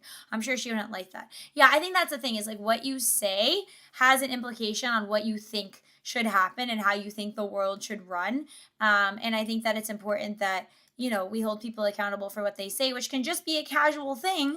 But like I said, going back to the whole point of my reason for doing this stream was that taking, you know, I disagree on abortion or I disagree on the Jews to the next level by saying like, and I'm going to censor you for not being able to conversate with me about it, is quite the grift move. Just saying. Okay, very astute, Teddy Grizz, my Grizza. Okay, let's keep listening. Sorry about the super chat. I don't know why that happened. I literally checked everything. Oh, my bad. If a super chat comes up, I will read it for you. I apologize. It should have gone. You'll just have to hear me instead of British Brian. I see. What about the mom in this situation? Do you think that she'll be... It's a tragedy. Obviously, it's a terrible thing. And that's the other thing, is it wasn't like she just doesn't know. Like, she's pushing back on this. That, like, what about the mom, though? That's very, like, a me-centered opinion. You get what I'm saying? Which is where I'm saying, like, with these kind of opinions, with the all about the Jews, with the being cool with murdering rape babies, and with not really founding what you believe upon any arguments that you're willing to discuss, and you're censoring over polite conversation, I hate to say that she has more in common with the leftists than she does with the right wing. Just saying. I don't think she's a grifter, Ven. She says what she believes, but she's ignorant. I disagree. I also have seen another great point is that I also have seen her like admonishing people on the internet for fostering parasocial relationships with their viewers, but then she fosters parasocial relationships with her viewers. She has a whole grift going with somebody in her audience, which may or may not actually be her boyfriend. I don't know, whatever, chatter that pretends to be her boyfriend. She pretends that it's her, like, it's a really weird situation. She also posts memes, like she plays up the whole elf wife thing, which like I don't even have a problem with. I'm just saying, like, she admonishes other people for it, and then she does that. So like I do think it's grifty. I think there's lots of examples of being grifty. You can't just be free speech and then ban people. Like, it doesn't take that many brain cells to figure out like you don't ban people for it doesn't even need to be me. It would be anybody else I'd be defending. You don't ban people for polite disagreement without looking like a complete hypocrite on being pro free speech. Just saying. And better, we should think fucking she'll be better off? We should take the people that commit rape like this. We should put them out and just have them shot like in public. I think. I think that they need to be annihilated. Like, I think they're the worst people in this world and they should be destroyed. But I think that Kiki also does that, but none complains because she does not criticize the chosen. I mean, I think that's ridiculous. Powder won't even come out and say what she actually fucking thinks about why she thinks Jews run the world. Like, say it. Say it with your chest so other people can know why you're so smart and why you think this is the correct worldview. And if you don't say it, why aren't you saying it? Either you don't know why you believe that, you're not willing to argue about it. What? I can't think of anybody else who's anti-J who doesn't come out and say it. At least, like, even Nick Fuentes will go on Crowder and discuss why he believes that, you know, like, why he has these beliefs, which I give him a lot of credit for. But there's no good reason for behaving this way, and it's a very convenient lane for her to take. the child has nothing to do with that, unfortunately. Okay. Right? Because, you know, the crime of the father is not really the fault of the child. Fuentes didn't get deplatformed for going on Crowder, though. In my view. Yeah, that's fine. Fair enough. I don't know what else to add. I think we should have much harsher penalties for things like that. Like rape, Like I don't think Dizzy, the per capita thing though, it's not relevant in the situation of the Jews because it's that they are disproportionate within their own very tiny minority. And if we acknowledge racial differences, like it totally fits into the worldview that Jews have higher average IQ than the other races. So like obviously, like we know that Asians go into certain fields and do very well in it because of their inherent racial, we would say like benefits, like virtues. And so if we say that Jews do the same thing in fields where they have a lot of influence and they are disproportionate for their tiny proportion, we really think 15 million people are running the entire world? Like that's the argument that we're going on? Fine, say it. She should say it. Let's argue about it. Let's talk about it. I'm not even saying me, just in general, instead of just the vague posting all the time. Yeah, I think it would coincide, right? Like if you were to make a law making abortion illegal, I think it should coincide with an increase in penalty for rape, including the death penalty. Oh, yeah. And getting canceled, like she's not going to get canceled on X for arguing it. You know, like I could see like limiting what you're arguing on certain stream platforms. Yeah, for sure. Should be discouraged. It should be like immediate death penalty too. Should be like, yeah. I agree with you, but there are clear incentives to avoid the discussion if you're alluding to secret Kabbalists. I'm alluding to secret Kabbalists, and especially on X, I would feel totally free to talk about those things. Like, there's very creative ways to talk about it. It should be fucking medieval. And fine, like, she could also have ignored me. She could have ignored me. Like, what is the motivation for the blocking? There's clearly a reason. It clearly struck a nerve as like, maybe I don't have that much to say in response to that. And I don't want that associated with my brand. Which, fine, go for it. But like, then you should not bitch at the leftists when they want to shut you down or call you a Nazi. Or say that you should be censored. Or say that you shouldn't have a platform because you're hateful. Or whatever they say. You know? Yeah, we'll get the... fucking draw and quarter them, you know what I mean? Like the French... Oh, okay, yeah. No, I was talking about drawing and quartering them, you know? Yeah. Give them the William Wallace, you know? Well, I think making some sort of like public spectacle out of it would discourage a lot of people, yes. Yes. The public spectacle of them. Okay, I'm going to pause it here because that's basically like what the whole segment was that I wanted to show you guys. But feel free to go check that out. I didn't get to listen to the whole thing, and it seemed like that was really like the most intense part of the discussion, but it definitely was very revealing. Yeah, so I will drop the link for that in the link or in the description. Okay. With that said, let's switch to, wait, I took some notes, guys. I really tried to prepare for this. I think I have everything here that I wanted to say. Okay. I wanted to switch to, oh, this is so good. Okay, we're pivoting. I wanted to switch to the coolest thing. So if you guys have been in the, what is this? If you guys have been in the Discord at all, then you probably know Virtual. He has been cooking up some really, really cool stuff of my models, some amazing art and reference sheets for other people to use and all that. But I really wanted to highlight this because it is just so fucking cool. Like, it was such like a almost surreal moment for me to see like the art that people are creating. I absolutely love it. Oh, I know that guy too. Okay, where am I? Sorry, let's scoot over. But yeah, anyways, I want to show you this. So first thing, this is just such a fucking epic picture.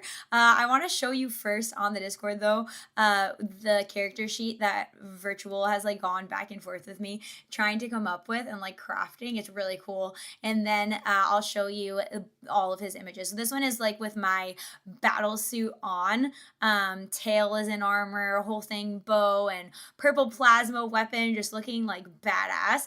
But let me switch to this one. I want to show you the reference sheet. So this is the reference sheet that Virtual made for the suit. So I have two different suits of armor, which is really cool. I was trying to like flesh out the idea of how it would make sense, because I wanted the tail out because like who doesn't love the purple floofiness, but I was like, does it really make sense that my tail is out even though the rest of me is armored? Like, I don't know. And so Virtual helped me kind of work out some different ways that it could look. But so this is the first one of all the armor. The dagger and the sheath and the bow with the plasma arrows, and all of that. So really, really cool. And then I want to show you the other one. This is not what I'm supposed to be on. This tab. Okay, the other one is absolutely amazing as well. This is so cool. I literally felt like I was a superhero when he sent me this, of kind of like a half armored view. And so the tail and the hair out in the face, I kind of was like inspired by like a Valkyrie type helmet situation. So then he also gen some pictures as well, which is what I'm going to show you, that are just so cool. So I showed you the first one. Where is it? And then these two, which are just absolutely amazing. Let me show you this one. This one is really cool. I want to make that like a profile picture because the face looks so fucking awesome. So go give Virtual a follow on X and on YouTube, and you can watch his shorts and everything are really amazing and creative, and I absolutely love them, and I'm going to keep talking them up because they just make me so happy and they look so fucking cool. And then the other picture was this one, which is also super badass, me with the plasma bow there, gravity powers. That's cute. Nice butt, but need to be bigger to relate. Don't be such a perv, Dizzy. Dizzy's like the regular neighborhood lewd chatter. Where did the armor idea come from? It was kind of a combination of like an original idea of wanting it to be like kind of sci-fi and like only partially plated with some like cloth or like fabric in between, or like a nano suit. And then also like the idea, I definitely was inspired by like some video games I've played before. Like my Destiny character kind of had not like the same, it wasn't nearly as cool as this, but like, you know, kind of like a futuristic armor. And then I'm pretty sure I always make my characters kind of look the same. I'm pretty sure when I was playing WoW, I also had a similar armor set that like inspired my original VTuber design. So it was kind of like an amalgamation of that combined with Virtual's artistic eye, combined with like how much skin makes sense to show and all of that. And so that's super cool. And then, wait, I wanted to show you guys. Oh, Virtual posted another one today. I don't know if I can switch. Let me switch the channel and I'll show you guys. But this one was super badass. And then I'm going to switch to one more, some more artwork. There's just so much. I can like barely keep up with it, but I absolutely love it. And if you tag me, I will retweet it every single time because I love artwork that you guys make. It's so fun to look at. Okay, let me switch to this one and switch to here. And where is it? Oh, here it is. Oh, this is so awesome. Okay, this is so cool. I saw this morning and I was like, I have to show this on stream. Look at how fucking cool that is. This is my like gravity ball that I have created here in my hand, and I think the tail looks absolutely awesome. Her curves add to her gravity powers. Venatrix in her Batman era. That's so true. Super cool. Wallpaper. Yes, I know these are awesome. So like I said, go give Virtual a follow and a like and a retweet and all that good stuff. His work is absolutely awesome. So beautiful. Okay, and then I'm going to show a couple other people, two other people made some really, really cool gens as well. I think this was after Virtual's reference sheet. So this is so cool. I was like, I feel like I'm in video game art. This is from Andy JohnJellySealson. He's also in the Discord. So go give him a follow and check out his stuff. He was getting harassed by anti-AI people the other day for his beautiful gens. And then here are a couple other of his artworks. I just think they're so cool. Like I love the variation in this style here. Scary Ven, opposite of her on stream. It's my secret dark side, guys. This is super cool, like a superhero fan pack. I actually feel like the armor makes for a really good what's it called? Like figurine. I'll have to keep that in mind for future merch. I have like so many ideas that I want to do with you guys. I have a running list in my phone. I should probably like add this to the Patreon, like BTS, but it's literally like a running list of probably like 20 things that I want to work on over the summer. Hopefully, like merch and different stream setups and collabs and just like a ton of fun stuff. And then here's another one. And this one was me surfing the waves, which I haven't really seen myself in a gen like this before, so that was super cool. The waves look really realistic here. I love how it's like sliced through like that. Super nice. And then I think there was, oh yes, this is really cool. Andy also created these ones with the full armor set and the gravity powers. I love how the glass is like shattered around here. There's just like so much motion in this one. And also my sidekick wolf Nautic. Nautic is like I don't know if it's like quite an anagram. It's like a slightly flipped version of my real dog that inspired my sidekick idea's name. And just for like me being always paranoid about like doxing myself, I just made it like a mixed up name, but it's very close to what his actual name is. Ven could sell surf water. I saw someone getting you involved with Eva's prompts. Yes, I forget who did that, but that was super cool too. Yeah, this one is a little blurry, but it came up clear on the Discord. Just a lot of really cool action shots. Like I said, the glass is just super cool. So thank you to Andy for genning these. Absolutely love them. Hello, Mad Hatter. And then, Sinister Maker. I think I just followed him today. Also did this piece of art, which is so cool. I really like the way the wolf is like hidden above me here. I thought that was just really cool. There's just like endless ideas, guys. It's absolutely awesome. I love AR. It is like the coolest thing. What AI tool is this? Been trying to look for a new to use. Oh, I don't know what tool it is. We'll have to ask them.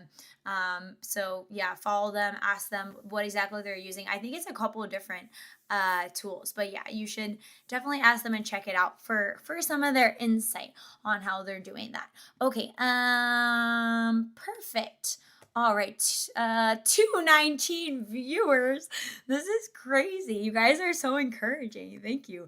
I think it's so funny that like when I came back to VTubing, so like if you're somebody new that's joining, I came back after like a 2-year break, and I was not planning to do live streams at all. I was just gonna do videos because I was like nervous about talking on the fly and saying something stupid or like sounding dumb or whatever. And then I tried to do some like long form videos and it was just like kind of unnatural and taking away from like the fun of it. And now I'm here just live streaming and it's just working out. So thank you so much. You guys are super encouraging. Thank you for chatting so much and watching or just like tuning in for the first time. I super appreciate you guys.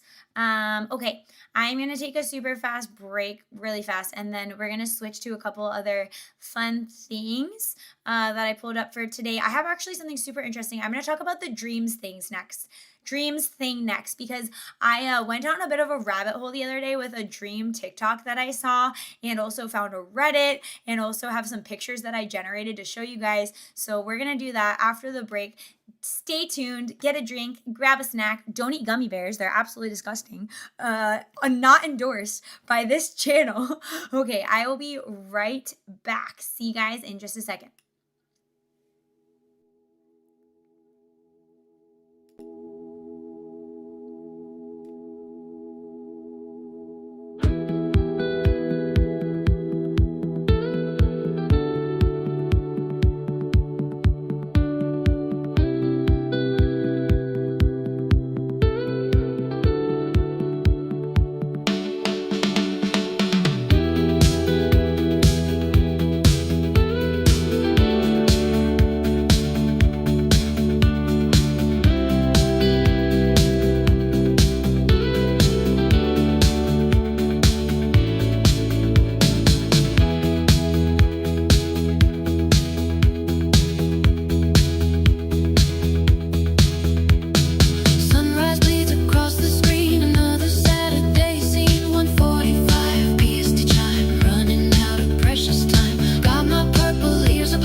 They try to paint her line by line, make the perfect form divine, but she's a glitch, a beautiful mess, causing digital distress.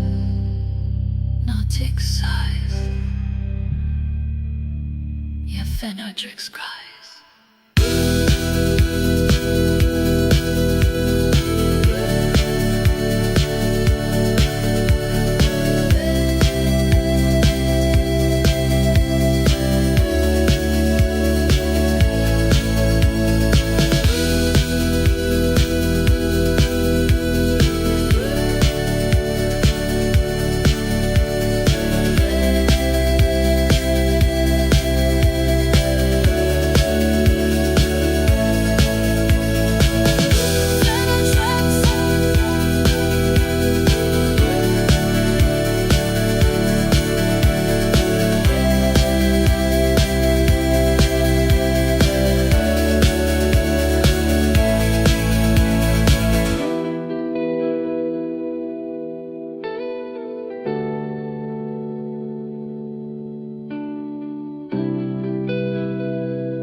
Venatrix in the chat, neon eyes on glow. Big bad wolf, VT feet on flow. Avatar sharp, got the crowd on log. Every bar silver fang when I chomp that talk. They twist my words, try to spin that thread, but I bite through cab, lead the lies half dead. I don't chase cloud, I just chase that truth. Mic check, muzzle off, I'm the young cage proof. Timeline twitching when I drop my views, cause I don't bow down, I just break fake news. They gas like ghosts, right? Sell that spin, but my pack see clear, we were born to win. Venatrix in the chat, neon eyes on glow. Big bad wolf, VT feet on flow. Avatar sharp, got the crowd on lock. Every bar silver flame when I chomp that talk. They twist my words, try to spin that thread, but I bite through cap, leave the lies half dead. I don't chase cloud, I just chase that truth. Mic check, muzzle off, I'm the young cage proof. Timeline twitching when I drop my views, cause I don't bow down, I just break fake news. They gas like ghosts, right? Sell that spin, but my pack see clear, we were born to win. I'm the wolf on stream, Venatrix online. Hardcore takes when I lay that line. You can lie all day, but Okay, sorry to interrupt your banging music there. From Dober Buddy was that last song. Yeah, the BRB music, for anybody who's joining new, is a compilation of fan music. So there's one by Virtual, there's one by Dober Buddy, and then my beginning and ending music song is by Zevelyon. So very, very lucky to have such talented creators in our community. To be able to use their stuff is really awesome. And then what was I going to say? Oh, a couple of things. Number one, we're going to do the dreams segment now. I'm going to switch to that and talking about the soul, I think, after that. And then also I have a little like educational, what would you call it? An educational corruption, I guess you would say, news story. And then I'm going to maybe get to Mass Effect. I'm not sure. I'm trying to like pace it with my voice because like I said, this week has been a little rough on my voice. But if we do not get to Mass Effect today, I'm planning on doing, so if you're tuning in and you want to join in the future, I'm planning on doing a stream on this Friday night at a different time than I usually do, with just playing Mass Effect. Maybe bring your own beverage of choice and we'll have a fun, giggly, chill time, because I have some family that are coming into town who do not know about my secret VTuber life, and so that kind of makes like setting up the normal streaming time a little bit complicated, and so I'm just looking to switch it for this Friday. So it'll be this Friday at 6 p.m. PST. I will put out an announcement about it very soon, but it'll be a chill video game and hang out and have the haha funny lulz time. Okay, also I'm like sweating so bad. Hang on, let me turn on my fan. It's like really, it's always like not hot, and then I sit down and start streaming and then it gets really hot in here. Hang on.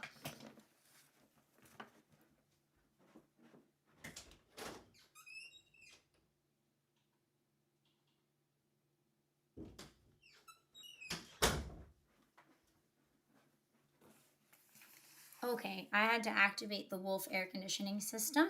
The Wolf cooling system. I almost just totally fell on my chair. I am sleeping and frozen. Okay, I'm back.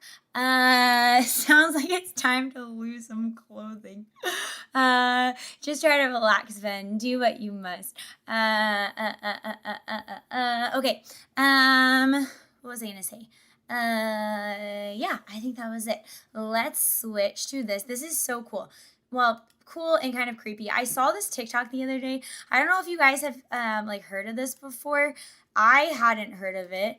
But I have had the experience before. I've talked about like dreams a little bit before in my Discord. I've always been like really fascinated with dreams. Like I remember when I was a kid, I used to have deja vu all of the time.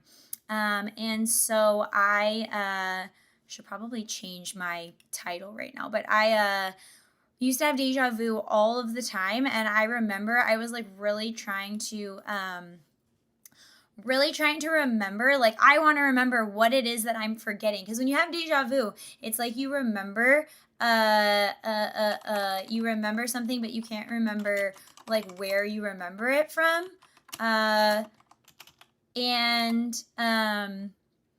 I remember like one time, I can't remember now, obviously, but I remember one time I actually remembered what I forgot. And I was like, oh, I remember what I forgot. I'm a psychic or something. I was like probably 10 years old. And that was not true. But anyways, dreams have always like fascinated me. I've had a lot of like really weird dreams throughout my life. And sometimes if you take different supplements like melatonin or like magnesium is something I've been taking a lot, and it like makes you have like kind of crazy dreams.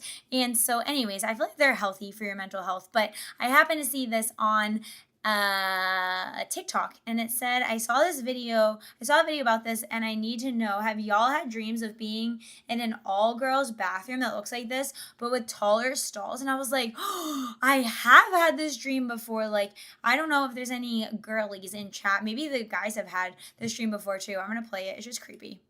It's just so creepy. I hope I'm gonna play it. The heck? Why are you not playing? Oh, it might just be sound. Yeah, it's just sound. Thank you for the sub. Thank you. It's just that creepy, like liminal space kind of music. And I literally have had this dream before. Like, I don't remember when, it was a while ago, but like a lot of women. So then I was like looking this up, like, is this a thing? Like, I was looking at the comments, and apparently a lot of women have this dream where they're like in a bathroom and there's like no stalls and they have like no privacy. It's like a really weird, like psychological fear, I guess. But it got me reading the comments, and somebody said like, oh, you should check out Mall World. And I was like, Mall World? Like, what is that? And so I went looking in this Reddit, immediately got pissed off because obviously it's Reddit, but I did not fight anyone, guys, okay? I don't even have an active Reddit account that I log into right now. But I saw this, so Mall World is, I asked Grok, Mall World is... It refers to a popular phenomenon on Reddit where thousands of people report having recurring, vivid dreams about the same massive, often infinite or endlessly expansive shopping mall or other liminal spaces. And I'm like fascinated by liminal spaces. I think it is like so interesting.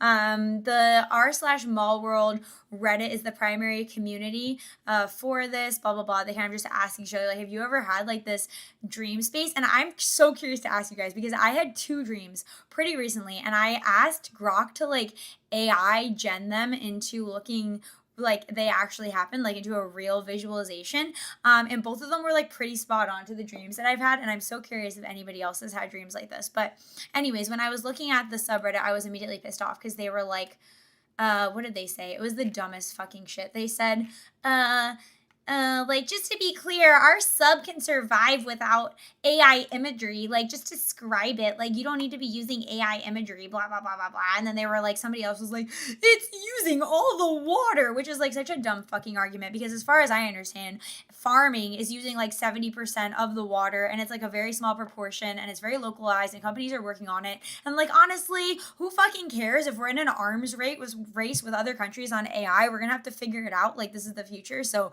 just just saying, of course I was immediately bombarded with the dumb anti-AI lefty arguments. But anywho, there's some cool pictures in here, but then also there's like people saying that they have these dreams. This one is so interesting because sometimes I'll see a picture and it like reminds me of a dream that I had, and I actually had a dream kind of like this recently. As someone who's been Rule 63'd, I feel knowledgeable enough to talk on the subject. No, I have never had that dream. Rule 63, what does that mean? Is that something I need to look up off stream? Mine is inside a lighthouse and it triggered lucid dreaming. I haven't been able to lucid dream like for a long time, like since I was a kid. Hello, Nick. Why chat so slow? I don't know. Maybe it's just slowing down because there was like a lot of chats coming in. So it could be that it's just like auto slowing. I'm not sure. Then needs to play some Backrooms and other liminal games. Yeah, I feel like I would like that actually. I'll put it on the docket for the future. Is it only me caring about dreams? No, I think dreams are so cool. Pools is a cool liminal space game.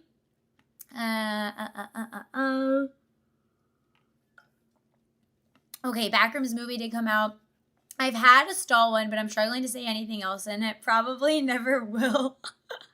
It's a secret private dream.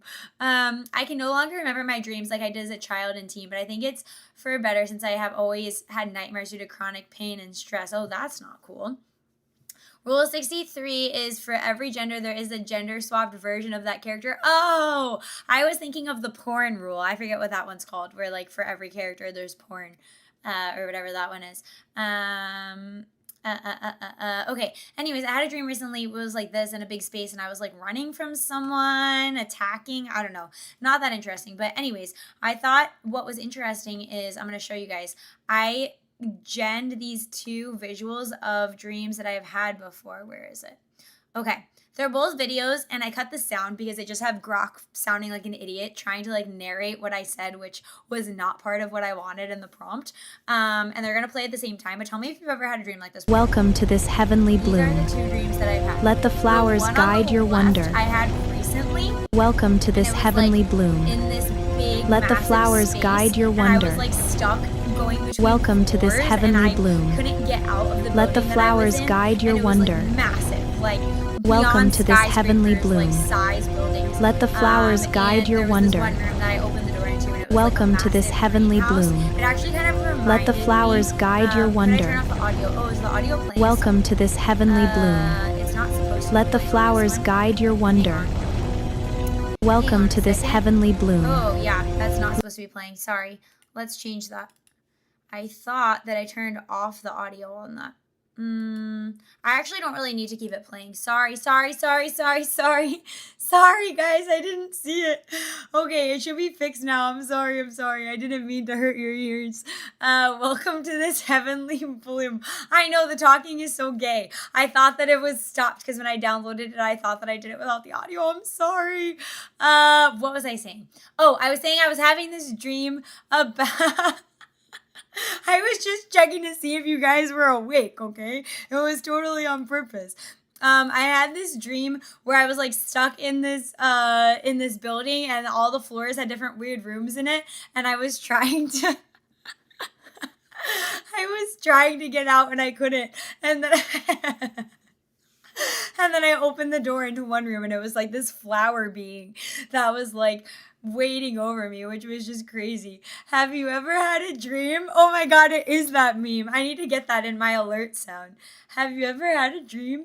You kept opening doors. I did, but I couldn't get out. And then the other one is really fucking weird. So this is like a nightmare that I used to have when I was a kid. On the right, has anybody else ever had this dream before?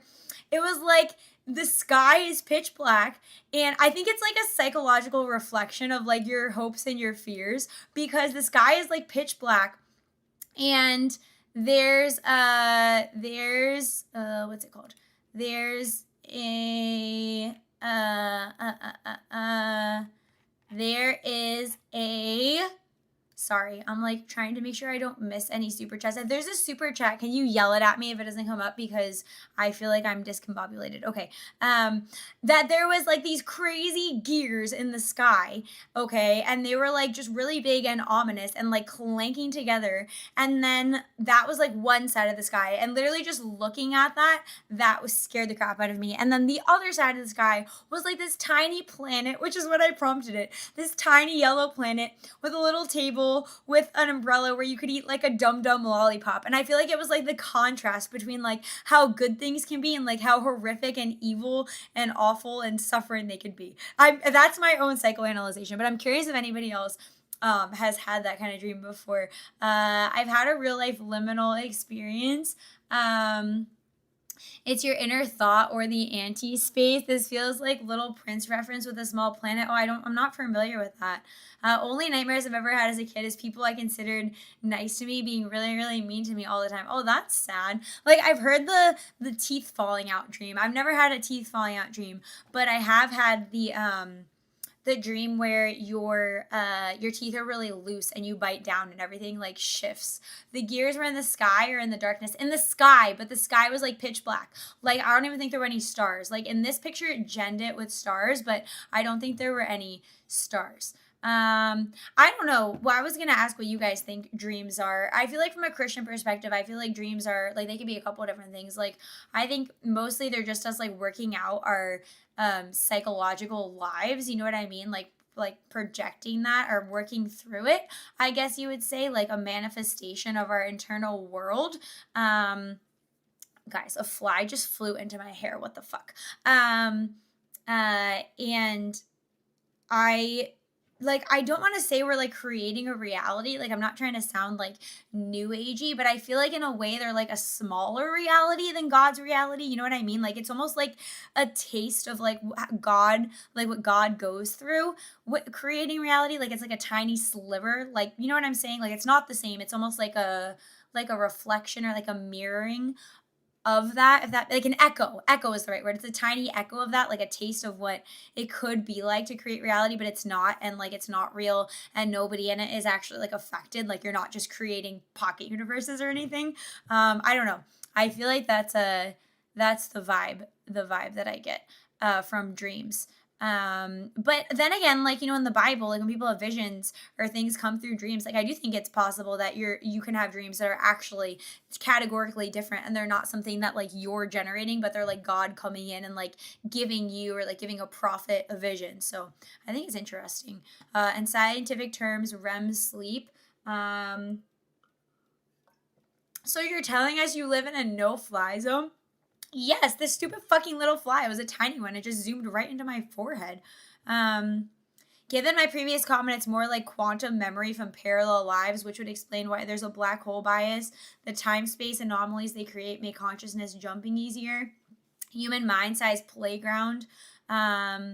Most recent reincarnated as slime episode depicted the whole thing about playing both sides for a common goal that some people give them credit for orchestrating. Do you have lucid dreams? No, I wish I had lucid dreams.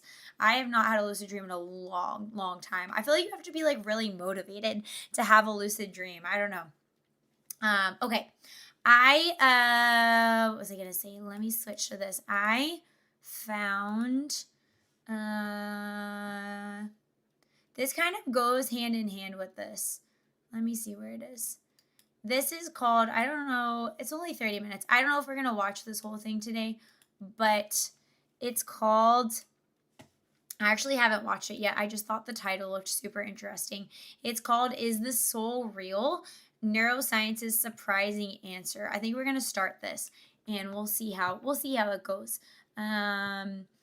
An out-of-body experience. Something that's really interesting to me about like when people try to have the debate about like where the soul resides, like if the soul resides, if the brain produces consciousness, or if the brain is like an antenna, like a receiver for consciousness.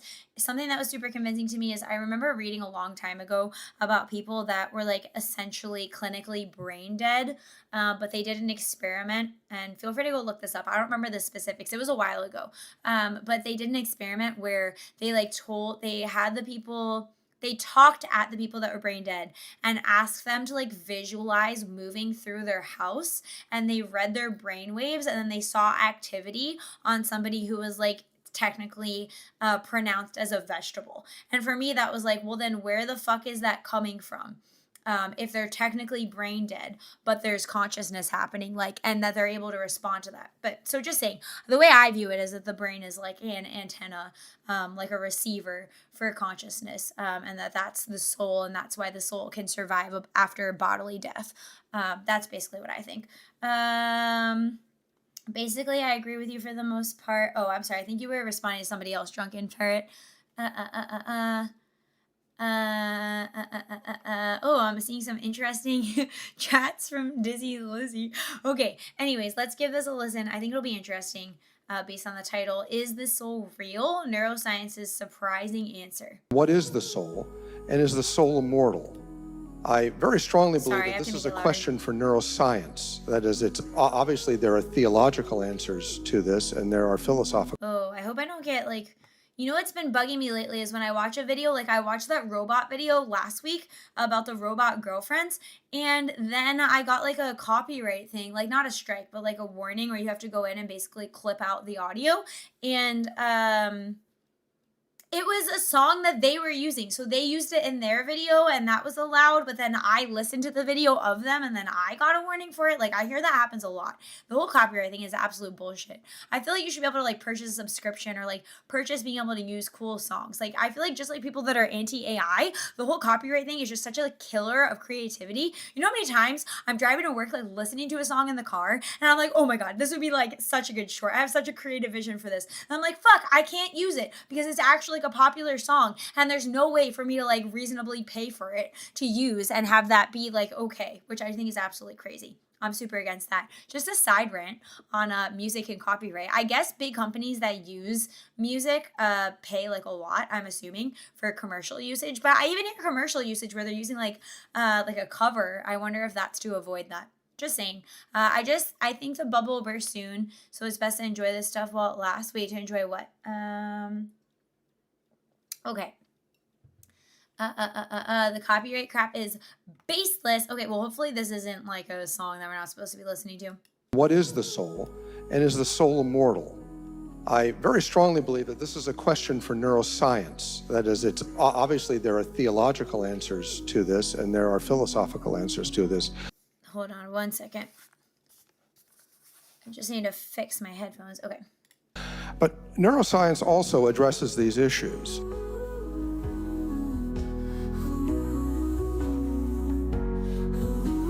There are three questions that I want to ask today about the human soul. First of all, does the soul exist as something separate from the brain? The current materialist way of looking at things is that all of our mind is just from the brain. Right. That's what the typical argument is. And that's why I think atheists or like people who even are like saying they are not sure, like they're agnostic. I'm pretty sure the reason that they will kind of like poo-poo the idea of eternal life is because they very much so think the soul is just a product of the biological brain. And that when the brain dies, you die, and that all you are is that experience. And if it does so, then what is the soul? And is the soul immortal? I very strongly believe that this is a question for neuroscience. That is, it's... And when we were talking about... Sorry, I'm going to have a lot of interjections for this one, everyone. So if you're new, buckle up. This is how the stream goes. There's lots of ranting. I think that this is actually another fantastic point of illustrating like why what you believe matters beyond just like what you're saying in the moment. Because if all we are just flesh and we just die and our mind dies and all of our experiences are nothing, like I see a lot of times atheists try to say like, oh, but like it's so beautiful while it lasted. And I feel like that's something that was like a big mover for me into Christianity and like into believing that the soul is eternal is like that's like not good enough for me. Like I needed to look for another answer. Like fine if that's what it is, but that was not something that that was convincing to me as far as like the reason for all the suffering that we go through and all of our life experience, and the weird like tailoring of suffering to us that seems to have a purpose, and like why we ought to live a certain way if we're just going to die anyways, which I actually think you see a lot of people with that worldview that do just live a crazy and debaucherous, is that the right word, debaucherous type way, because they do think it all just doesn't matter, you're just going to die, and turn back to dust, and it's just going to be irrelevant, and none of your suffering means anything, you didn't grow from it, you didn't learn anything, it has no impact on the future, when I think it actually does an impact on the future, and actually dictates what the flavor of your eternity is going to be, I would like to think. Hi Venatrix, how are you today? Saw you in Close Up Cup video. Oh yes, Close Up Cup's video was so good. I figured I'd check you out. Oh, I think Powdur was in that video too, ironically, with today's stream. I think Joe Rogan used to talk about this a lot more when he was doing psychedelics all the time, like a decade ago. I have had some experience with that, and a very tiny experience, but I feel like the tiny experience I had really like reinforced my open-mindedness, I'll say, on what consciousness is. Okay, let's keep listening. Obviously, there are theological answers to this, and there are philosophical answers to this. But neuroscience also addresses these issues, and it does so, I think, in a fascinating way. The first question, does the soul exist as something separate from the brain? And I'd like to start with my own story. I started out as a materialist and an atheist as a young man. And in medical school, I fell in love with neuroanatomy and neurophysiology because I thought that learning about the brain, learning all the detailed, beautiful neuroanatomy would really help me understand who I was and understand what it was to be a human being.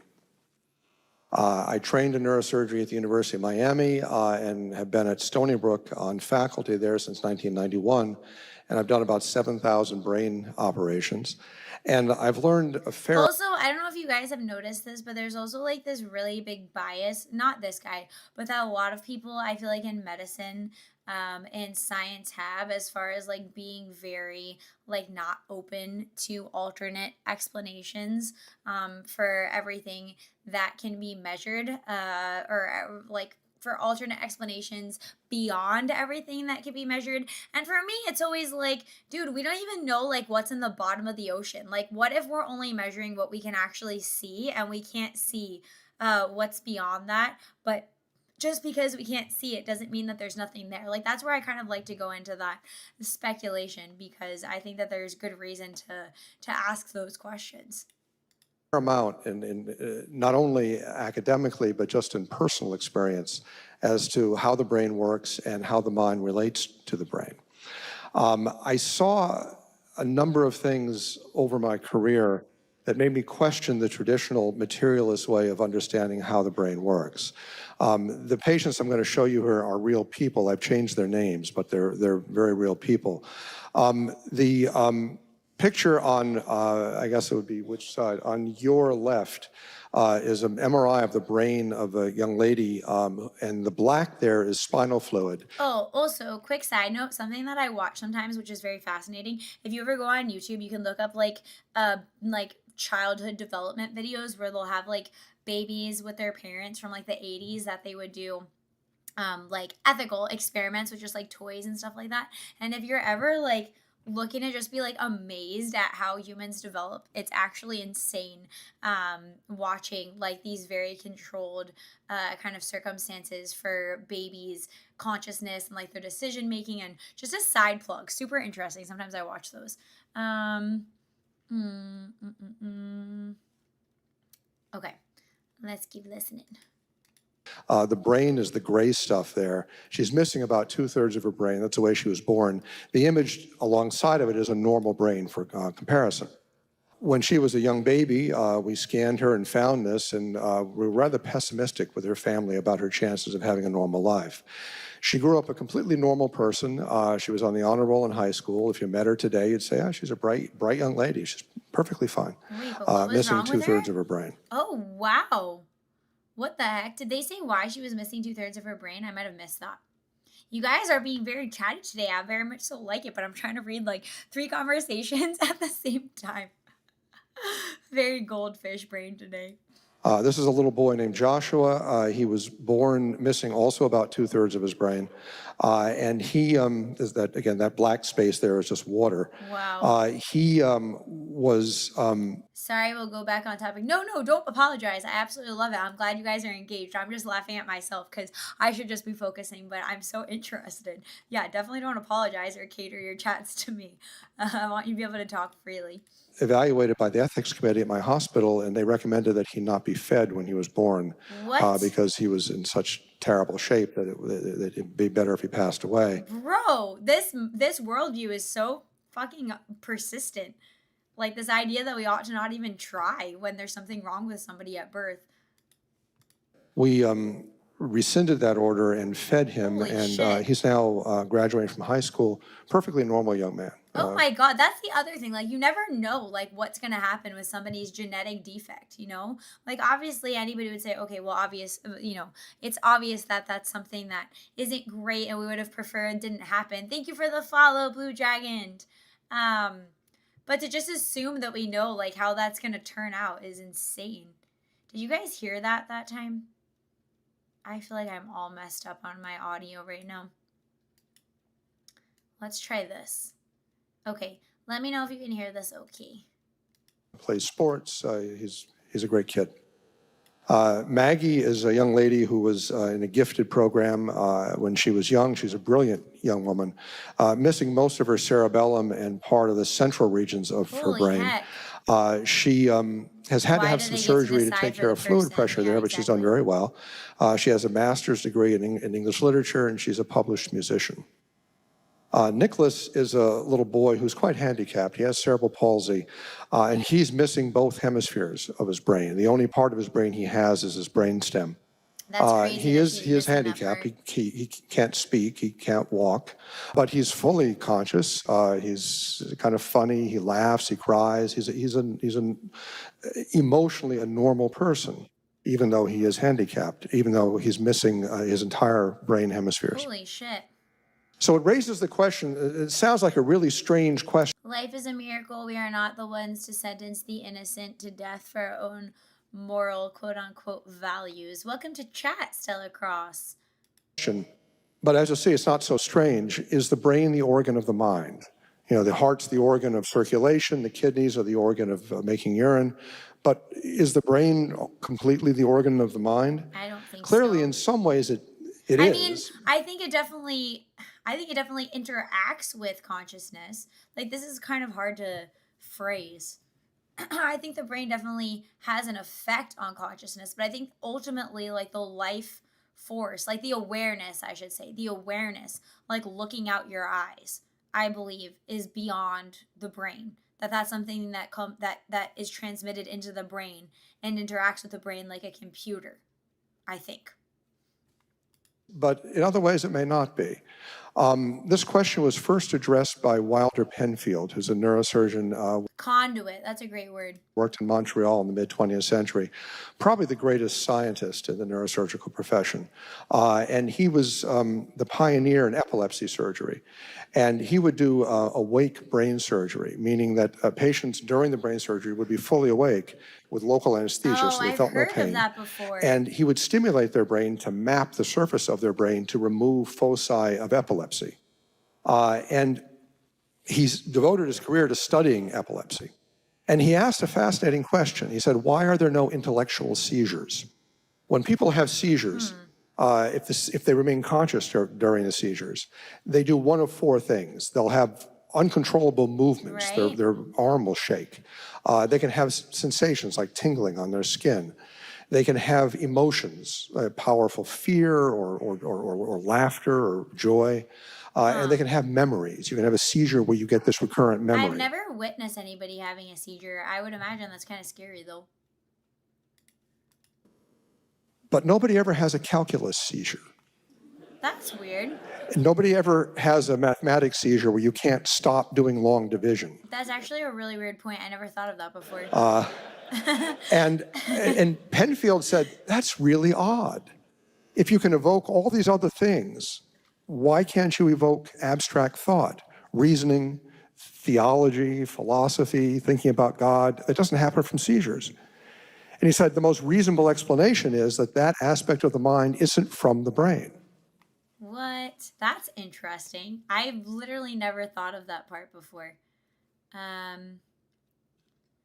don't know. I mean, we usually describe that as autism now, don't we? What do you mean? Do you mean being good at those subjects? You can have messed up nervous systems. There is a very debatable book called The Body Keeps the Score, and it argues that ENS keeps memories of tragic events. You mean it keeps memories of tragic events? I mean, technically you could have the consciousness like being transmitted into the brain, and the brain is like the computer of the body. And when something traumatic happens to you, that trauma you get that as feedback, right? Like a sensory feedback. Like if you're playing a video game and you got like sensory feedback that then fed back on the decisions that you make with the brain, then it could make sense that the trauma would affect like the pathways that you're usually clicking or that are you're most familiar with, right? Like if you get feedback when you're like genning something with an AI system, and you know that typing in a prompt in a certain way leads to a certain consistent result, then you're more likely to become comfortable with prompting in that way, right? So I feel like it doesn't, just because the body feeds back, I feel like that's not mutually exclusive to the mind or to consciousness being something outside of the body that is like transmitted into the conduit of the brain, if that makes sense. He tested this further by I think people are starting to realize that AI is being artificially subsidized economically. The gravy train will probably be ending soon. At least that's my guess. Oh, that's what you guys were talking about before with the boom. The body filters the soul. Oh, that's an interesting way to say it.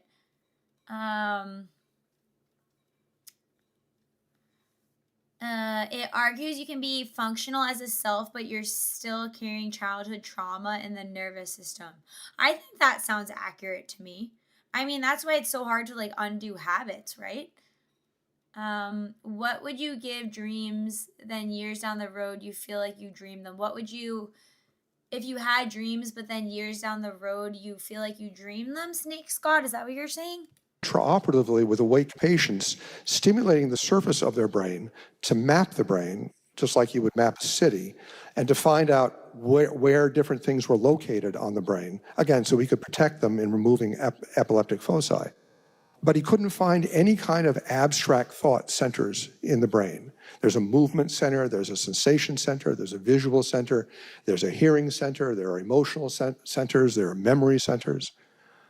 But there's no center for thinking abstractly. There's no center for reason. That's weird. And he said, that's odd. Wait, that's the same thing. I didn't know that. Is that true? Did you guys know that? That there's not a center for reasoning? Is that accurate? That's very interesting. I'm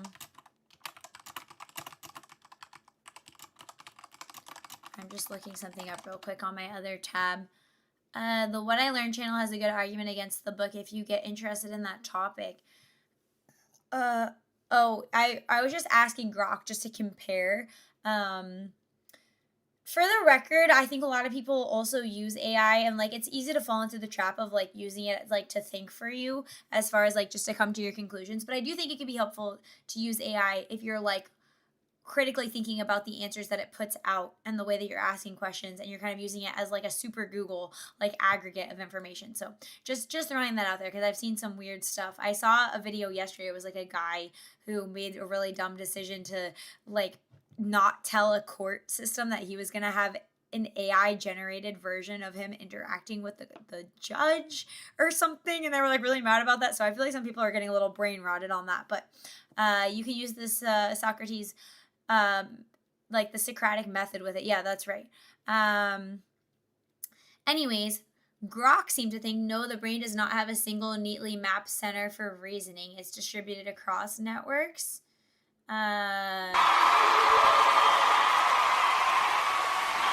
Thank you for the cheer, Dober buddy. Thank you. It It relies on large-scale brain networks, especially the frontoparietal network, with like executive functioning, problem solving, logical thinking, relational reasoning, fluid intelligence, and all of that. Very interesting. This could go into like so many topics. I'm like thinking about how this can go into like why it's important that women act a certain way during pregnancy. Like there's just so much that this topic could go into. Fascinating.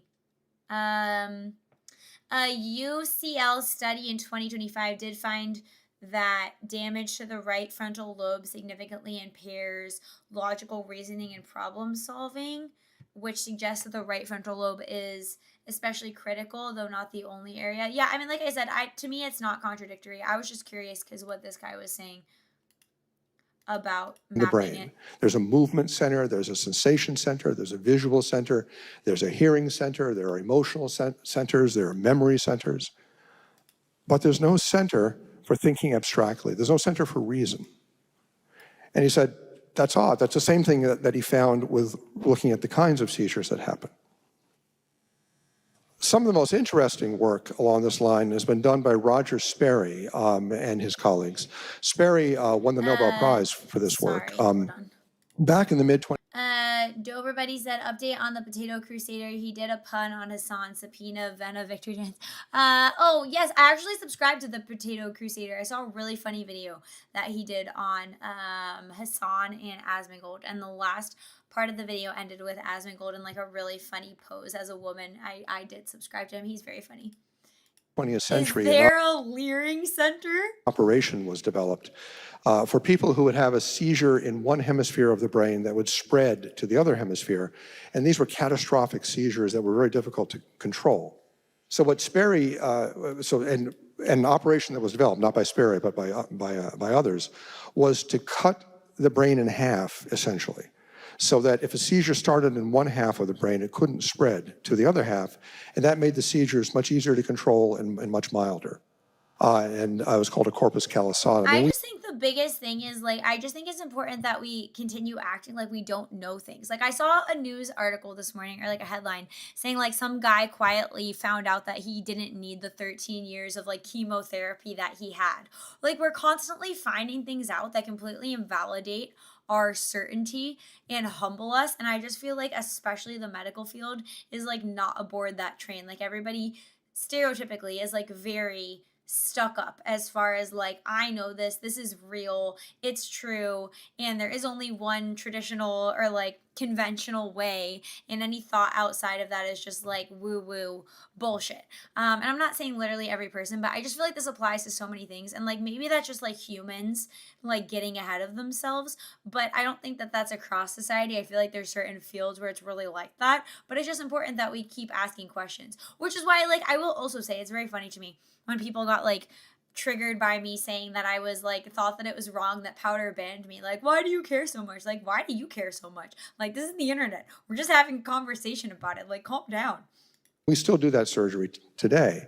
So the hemispheres of the brain are functionally disconnected. And Sperry, who was a neuroscientist, realized that you could study what each hemisphere does because they're disconnected. So he did a lot of wonderful work, and the left hemisphere controls speech, the right hemisphere controls spatial orientation, and he got the Nobel Prize for that. But one thing that he noticed, and I've noticed too, is that people who've had their brains cut in half are... Like, something else, like, don't some people like treat their animals like they don't have souls? Like, I think that's fucking insane. Like, they treat their animals like they're not conscious, instead of just like that they don't communicate in the same language that we communicate in. Do you guys know what I'm talking about? I definitely have heard that before. And like, my experience of having pets is like, animals are definitely conscious. Like, I think they're conscious in a different way than we are. I think it's a lower level of consciousness.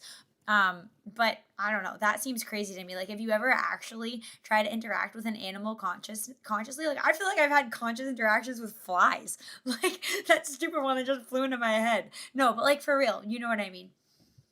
I wonder, like, if you guys have had that experience with people kind of like dismissing pets as being like, I don't know, just like less intelligent than they are.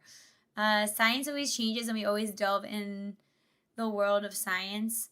I feel like what happens when God says it's my time, then it's my time. Farmers versus humans with pets. Okay.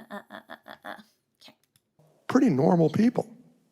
As you meet these people, the brains are cut in half and they're walking and talking. They feel normal. They have less seizures than they used to have. It would be the same thing as if someone just took a chainsaw and cut the laptop in half and it still worked just fine. Like, there's something odd about this. The follow-up research on that is something that still gives me chills. And I learned about this decades ago, and I think it's among the most fascinating results in cognitive neuroscience. Justine Sargent was a researcher at McGill in Montreal, worked about 20 years after Sperry. And she studied people with split brain surgery. Also, and what she did was she found a way to present pictures of things like. Just saying, I think that consciousness being something that is filtered into the brain, like a conduit, also explains some of the more like conspiracy theory things, like with MK Ultra or with consciousness experiments that the government has done with people like being able to know details that they shouldn't know. Thank you for the head pats. I think the consciousness being outside of the body also offers more explanation to like supernatural things, if you will. Pictures of arrows. Bake 5 or 6 out of the 7 days of the week. Been over a year doing it and it's fantastic. I love baking. Baking is great. I actually need to bake something soon. Sorry. Got distracted. Squirrel brain. But I like baking. What are you baking, Dalvanius Ty? Hopefully I said your name right. Oh, a double head pat. Thank you. To each hemisphere separately at the same time. So she put arrows up that the right hemisphere would see one arrow, the left hemisphere would see the other arrow. Join the sourdough cult. Oh my gosh. I actually tried to do that and it failed spectacularly. I like had my little, what's it called? Sourdough is so cool because it's actually like back in the olden days, like women used to like have their little sourdough culture starter and they would put it in like a pouch on their waist. And so it would stay warm and like stay active or whatever, which is like so cool that you could cook bread like that or bake bread like that and like go across the, you know, the what's it called? The West, like when people were expanding into the West of America. But I tried making sourdough and it was an epic fail. I fed the stupid thing on my counter for like weeks and then I made it, but I think I over kneaded it and it turned out so horribly. I didn't even eat it. It was like shiny when it wasn't. It was an absolute fail, but maybe one day I'll try that again. I love sourdough bread. Also, it's easier to digest than the traditional like sugary and low fiber bread that's in our grocery stores these days. So that's another Maha red pill for you guys. I'm carnivore, so enjoying bread till my situation with diabetes gets better is far off. Man, I would kill for a nice piece of bread to dip in soup or something. You know, I've thought about trying carnivore diet before, but I'm actually like really afraid of like having a negative health effect. Like, I don't know. I feel like especially as a woman, like our hormones are so sensitive, but it's interesting. The carnivore idea is super interesting. I'm finally back online. The Banhammer is here. Hello, welcome. If you're interested in the subject of brain hemispheres, I need to recommend the works of Dr. Ian McGilchrist. Oh, I think I've heard of him before. He spent his life studying how the right and left hemisphere work with each other. Once you have fed it, you can put it in the fridge 24 hours of feeding it. I left it out and then I was feeding it and then I was dumping some of it and then I was taking and then I tried using it. I actually think it worked as intended. I think I just messed it up with the kneading. I think I fucked it up with that. I was banned for like a year. But no part of the brain saw both arrows. One half saw one arrow, the other half saw the other arrow. That's so weird. And she asked the people, are the arrows pointing in the same direction or not? I've never heard anything bad about carnivore. The only thing I heard bad about is fat people complaining about low carbs. That's interesting. I mean, I'm assuming you adjust to it. Like when you stop eating so much sugar, you definitely feel that, but then you adjust to it. But yeah, I don't know. I've heard like that if you eat like too low carb, you can like impact your fertility, like lose your period. But I don't know how true that is, or if it's more of like an entire energy expenditure thing. Like if you're eating enough calories overall to not be in like a deficit, then maybe you wouldn't have those health effects. I'm not sure. Very interesting. And they always got it right. But how could they compare arrows when no part of the brain saw both arrows? So she concluded that there was something in the mind that wasn't in the brain. That's weird. Yair Pinto has furthered that research in which he tells stories to split brain patients, where the first half of the story is presented to one hemisphere. The second half of the story is presented to the other hemisphere. But you don't understand the story unless you see both. A good example would be if the left hemisphere can see a baseball, and the right hemisphere can see a broken window. So Pinto would ask the patient, what happened? And the patients always answered, the baseball broke the window.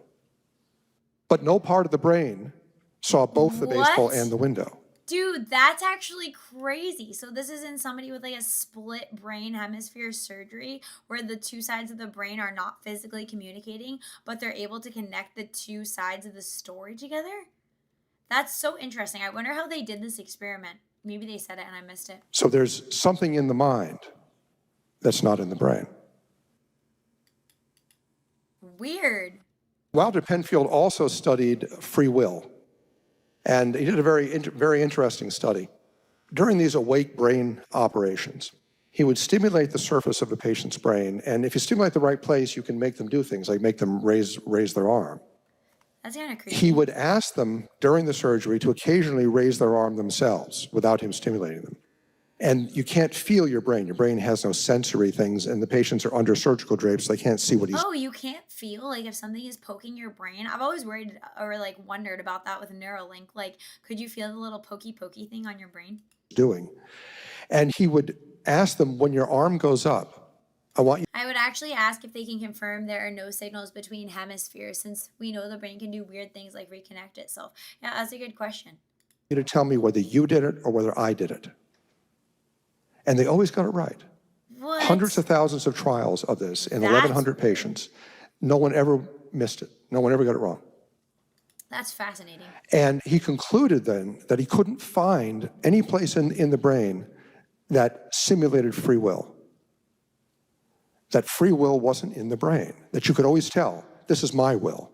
This is not someone doing it to me. That's crazy. So free will is not a brain function. Half my brain is a trad wife. The other half is pervy omnisexual horn dog. Both are slightly retarded. Dizzy, you crack me. Benjamin Libet did probably the most famous research on free will. What did you say, if you don't mind me asking? Wait, are you asking me what I said, drunken ferret? And what Libet found, and it would take a while to go in details about how he did his experiments. They were quite ingenious. But he would record electrical signals from the scalp, and these are people who haven't had any surgery. They're just normal volunteers. And what he found was that when you decide to do something simple, there tends to be a spike in brain activity that happens about a half second before you decide. Like if you're going to turn on a light switch. About a half second before you turn on the light switch, your brain spikes. And that's before you're aware that you're going to turn it on. So and that seems at first glance that everything is driven by your brain. Your brain makes you do it. That's what I would initially have thought, like to give that credit to their point that like if the brain activity peaks before you do it, it's because the brain is doing it. Like I would have thought that made sense. And you don't really have any free will. It's all just chemicals driving you to do things. But he was a very clever researcher. And what he did is he asked people to veto your decision. That is that when you're about to flip the switch, say, no, I'm not going to do it. I've changed my mind. And the veto didn't have a spike in the brain. What? So he said, it's not so much that he showed there was free will, but they showed there was free won't. That is That's crazy. Your brain, and he commented, he was a religious man, and he said, this is the traditional religious way of understanding human motivation, that we're hit with temptations from our brain, but we have the free choice to do it or not. Interesting. Because the free choice to do it or not did not have any new brain activity at all. Yeah, that's why the Bible is so big on your mind, like using your mind to navigate the world. There's a really good talk by N.T. Wright, if you guys have ever heard of him before, about I think it says after you believe. I think it's based on one of his books, but it's about Christian character and like why we ought to use our minds. Ironically, it kind of ties into our conversation today about why it's not just whatever you feel like in the moment, but highly recommend checking that out. It was independent of the brain. So the brain keeps hitting you with these things, have that extra piece of cake. But you can say yes or no, and you can't blame your brain. Adrian Owen is a researcher, I think he's currently in... That's also super interesting as like an implication for worldview, like especially with more left-leaning people, or I should say like people that are atheists, which typically tend to be on the left, but like the idea that we're just meat sacks, you know what I'm saying, with these impulses, and like why should we not listen to them? Why should we not do what we feel like? Versus like the religious, more Christian worldview, I would say in specific, where we are like, there is a higher consciousness that we are supposed to bring to our body, kind of like when you play a video game and you're like animating the avatar is how I think about it, and you're like deciding what choices to make. And so the idea being like we have the moral responsibility to tame our physical desires versus like the really extreme materialists would be like, as long as you can get away with it, as long as you're not going to be harmed or like you're strong enough to get what you want, then you should listen to your desires, basically. So it's very interesting to see how like what you believe about, literally down to whether you think the brain is what the root of consciousness is or not, impacts your political decisions. Which is also why it's always crazy to me when people act like separation of religion and state, or like religion and government is even possible in the way that they mean it. Like, obviously, I don't think we should have a theocracy, I think is what it would be called, where like, you know, somebody like the Pope rules the world, like where the church is the government. But the idea that like you're not allowed to teach about the Bible, or you're not allowed to teach about different religions in school, or where nothing can be influenced by, like, you can't speak those things in these government institutions, is insane, because everything that we believe impacts the institutions that we're working within, like be it secular or be it religious, be it Christian or be it pagan, there's always an implication. So it's just weird to me when people say like, you know, the government shouldn't be legislating that abortion is illegal because like that's a private issue, whatever. Like, well, okay, it's also a worldview, it's also a belief system that you're trying to say that it doesn't matter, that it's not actually a baby, that it's just quote unquote a lizard looking like thing, or a fetus is what they more typically say. Like, no matter which aisle you like side of the aisle you fall on, it is a belief system. There are implications existentially either way. Just throwing that in there. In Indiana, he was at Cambridge in England, did a fascinating study in patients in persistent vegetative state. Persistent vegetative state is the deepest level of coma. It's just a step above brain death. And it happens when people have had very severe brain injuries from lack of oxygen or from motor vehicle accidents. And it's called vegetative because it's been assumed that these people are basically vegetables, meaning that they have no mind. They're just a body, and there's no mind left. Some of you may recall the Terry Schiavo stuff that went on. There is always a substitute motivation and gain from stopping the initial urge, hope for a future gratification. Yeah, I feel like that's the maturation process, right? Like the idea that it's not all instantaneous, and that by holding out like on an impulse, there is a future better reality that you are moving closer towards. I feel like that also ties into worldview. On about 20 years ago, she was in persistent vegetative state. What Owen did is he put patients in MRI machines and did functional MRI imaging that shows brain activity. And he would ask them to think about things with a headset. He'd say, think about walking across the room, or think Hey, that's what I was just saying. I don't think I heard it here, but I remember that. think about your family, Oh, sorry. I should probably change or this. think about playing tennis. And they would show patterns of brain activation in their very damaged brain. And he then did that with normal volunteers and found the patterns were identical, implying that they were understanding what he was talking about. And then what he did, and he was very clever, he asked the same questions, but he mixed up the words so they didn't make any sense. Instead of think about walking across the room, he'd say room across walking about think. Doesn't make any sense. And the brain was Weird. silent. So these people were understanding the questions he was asking, Oh my gosh. even That's though their even better brains than how I were explained it practically before. destroyed. Fascinating. And he actually found, he and other people have replicated his work, that about 40% of people in persistent vegetative state show clear evidence of being able to communicate. There are people who can do mathematics in persistent vegetative state. You ask them, what's 9 plus 6? You count, when you hit 15, the brain lights up. There are people who can tell their family histories. Oh, I didn't get a notification, but I just want to call it out. I got thank you for the gift. I did it okay. Thank you for the gift. You know, is your brother's name George? Brain will light up. So you Yes, can that's what I communicate was with people in the saying. deepest level of coma in many cases. That's crazy. Near-death experiences are sort of the paradigmatic example of a separation between the soul or the mind and the brain.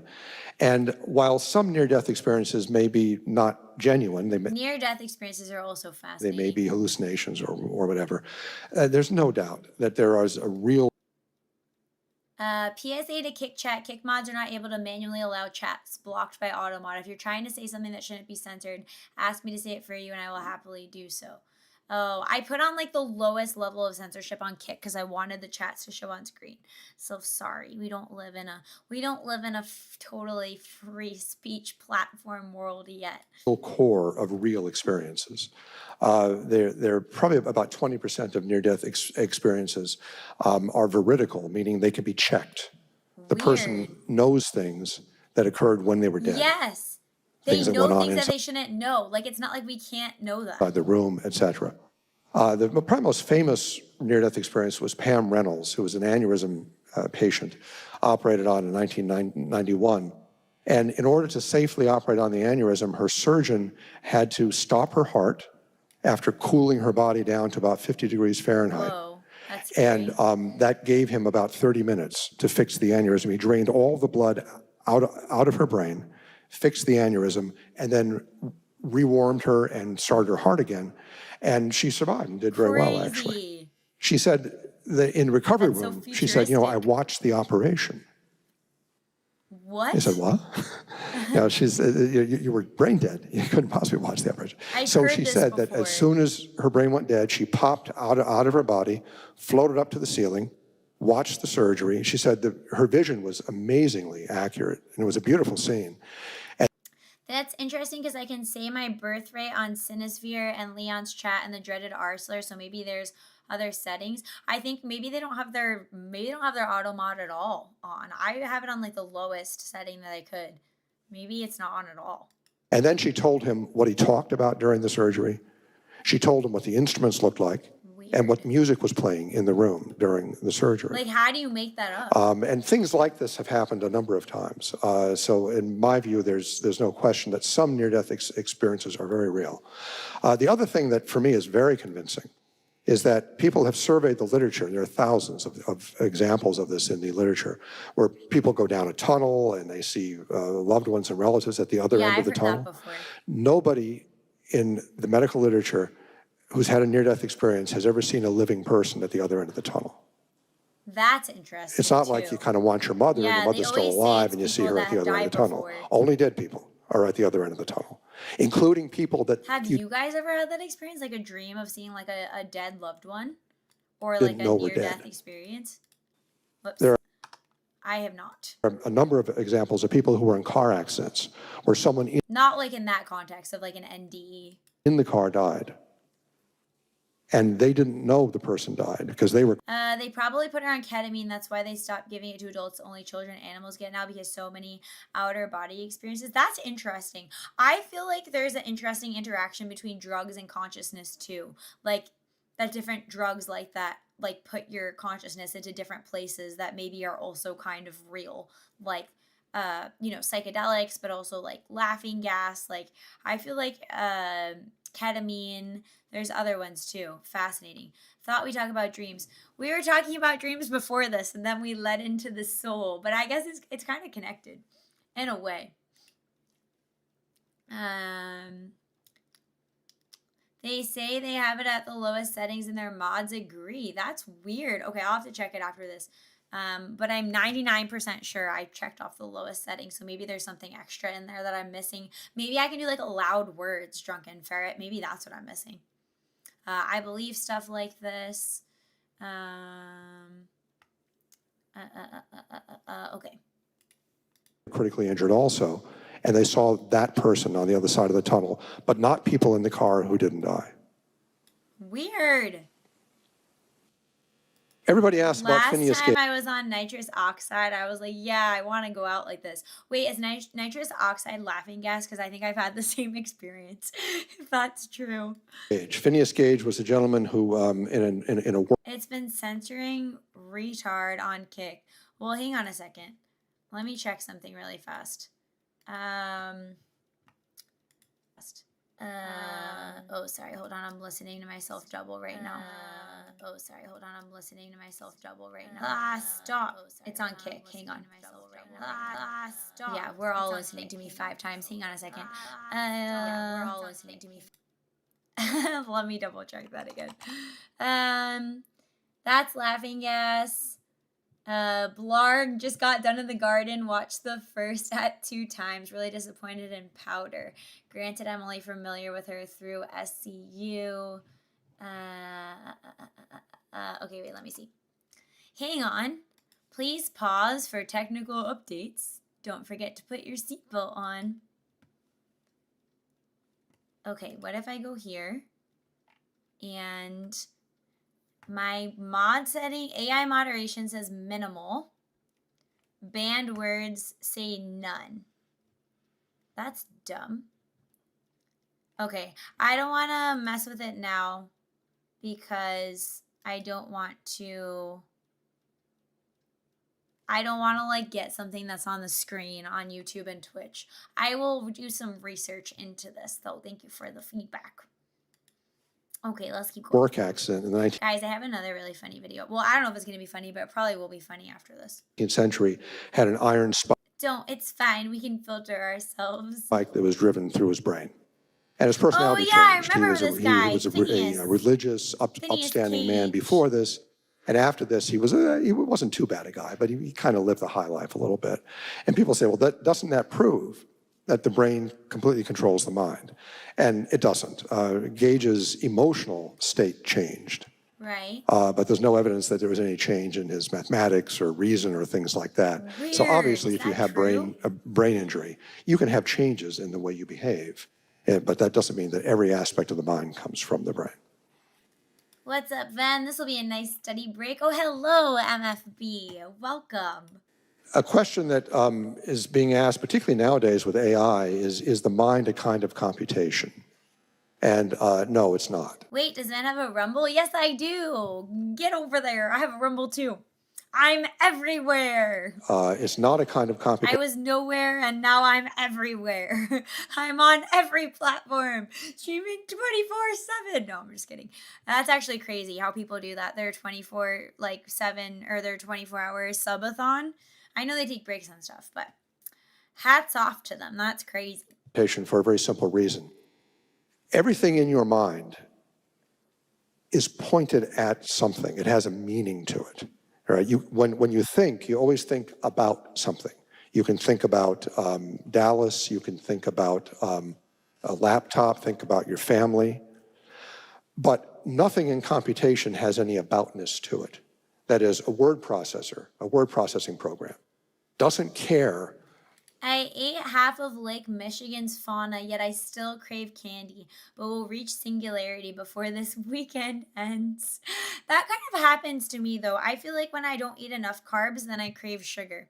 Like if I'm eating a lot of protein, that's great and all, but like unless I have like some good complex carbs, then I feel like I get like big sugar cravings. But if I eat like sweet potatoes or something, then I feel like it goes away dizzy. I don't know. That's just my experience. It's kind of weird. About your opinion in the essay you're writing. Can't wait till you get emotes on Kick once you get the membership enabled. Yes, I think I'm close. I just need to get a certain number of, I think it's 75 followers on Kick, and then I get like unlocked with stuff.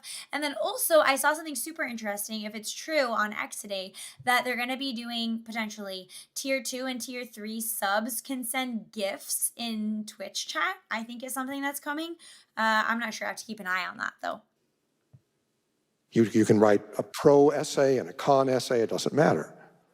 Computation has no aboutness. A camera doesn't care whether you're taking a picture of a sunset or a picture of a snow scene. Sweet potatoes confuse me, says sweet, but they are bitter for me. Oh yeah, you said that all of your senses are like bitter, taste really bitter, right? And there's something else too. Do regular potatoes taste like anything, or do they just taste bland? Couldn't care less. To you. So computation has no meaning in it. The only meaning is what we ascribe to it. So not only is the mind not... I'm black and I hate sweet potatoes. I love potatoes. Sweet potatoes, regular potatoes, golden potatoes, Japanese sweet potatoes. If you guys ever had them, they're really good. I'm a big potato girl. a kind of computation. It's the opposite of computation. Now you can study the brain as if it were a computer. Do wolves eat potatoes? This wolf does. But that's just an artificial framework you're imposing on the brain. But the mind is not a kind of computation, it's the opposite. Then you can ask the question, did the mind evolve? I don't really think that anything evolved, but I certainly don't think that... Oh, is he a young earth creationist? Is that what it's called when you don't believe that things evolve? Is that what everybody that doesn't believe that is called, or is that just one sect? Ever had purple sweet potato? No, I don't think so. Well, maybe like I've had chips before that are like, they have purple potatoes in them. So maybe, I don't know. That the mind evolved. No. Oh, right. 'Cause that's only one sect. So you cannot believe in evolution, but not be a young earth creationist. Intelligent design allows for OEC. What does OEC mean? Young earth is strictly the 5,000 years of history from the Bible. Interesting. This wolf does. Valid. Old earth creation. So around... Oh, okay, you're talking about making bread. Love it. And the reason is very simple. If natural selection is a real force that can actually create biological... Keeping on the topic of potatoes, look up how McDonald's potatoes no longer have black spots in them. Oh, did they like genetically engineer them to not have black spots in them? Interesting. One time when I was doing a different type of job than I'm doing now, I was talking to somebody who was like a manager at a McDonald's, and he was like pretty young, but he was like, I would never eat there. I've seen horrific things. You have no idea how it doesn't get cleaned. And I was like, okay, well, I don't usually eat there anyways, but all right. So that's interesting. I also saw an article recently about like how Keurigs, like the Keurig coffee makers, are like a big host for a bunch of mold and like bacteria and whatever, and they don't get cleaned out. And somebody was saying in the comment, I think it was in the comments, how like imagine like the soda lines, like the sugar lines at like fast food restaurants. And I was like, ugh, I don't know. I don't usually think about that, but every fast food worker says that. Yikes. They specifically use one type of potato, and from there, anything with spots and bruises is not allowed. Interesting.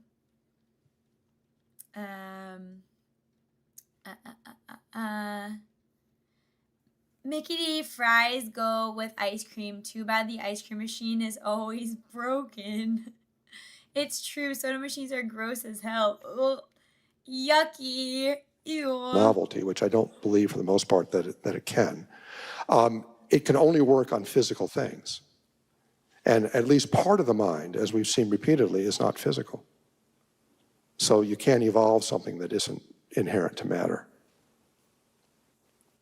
So is the brain the organ of the mind? That's the question. Seemed like a crazy question. The big Q. That's not crazy at all. Because our capacity for reason, our capacity for free will, can't be evoked from the brain. But we certainly have this capacity.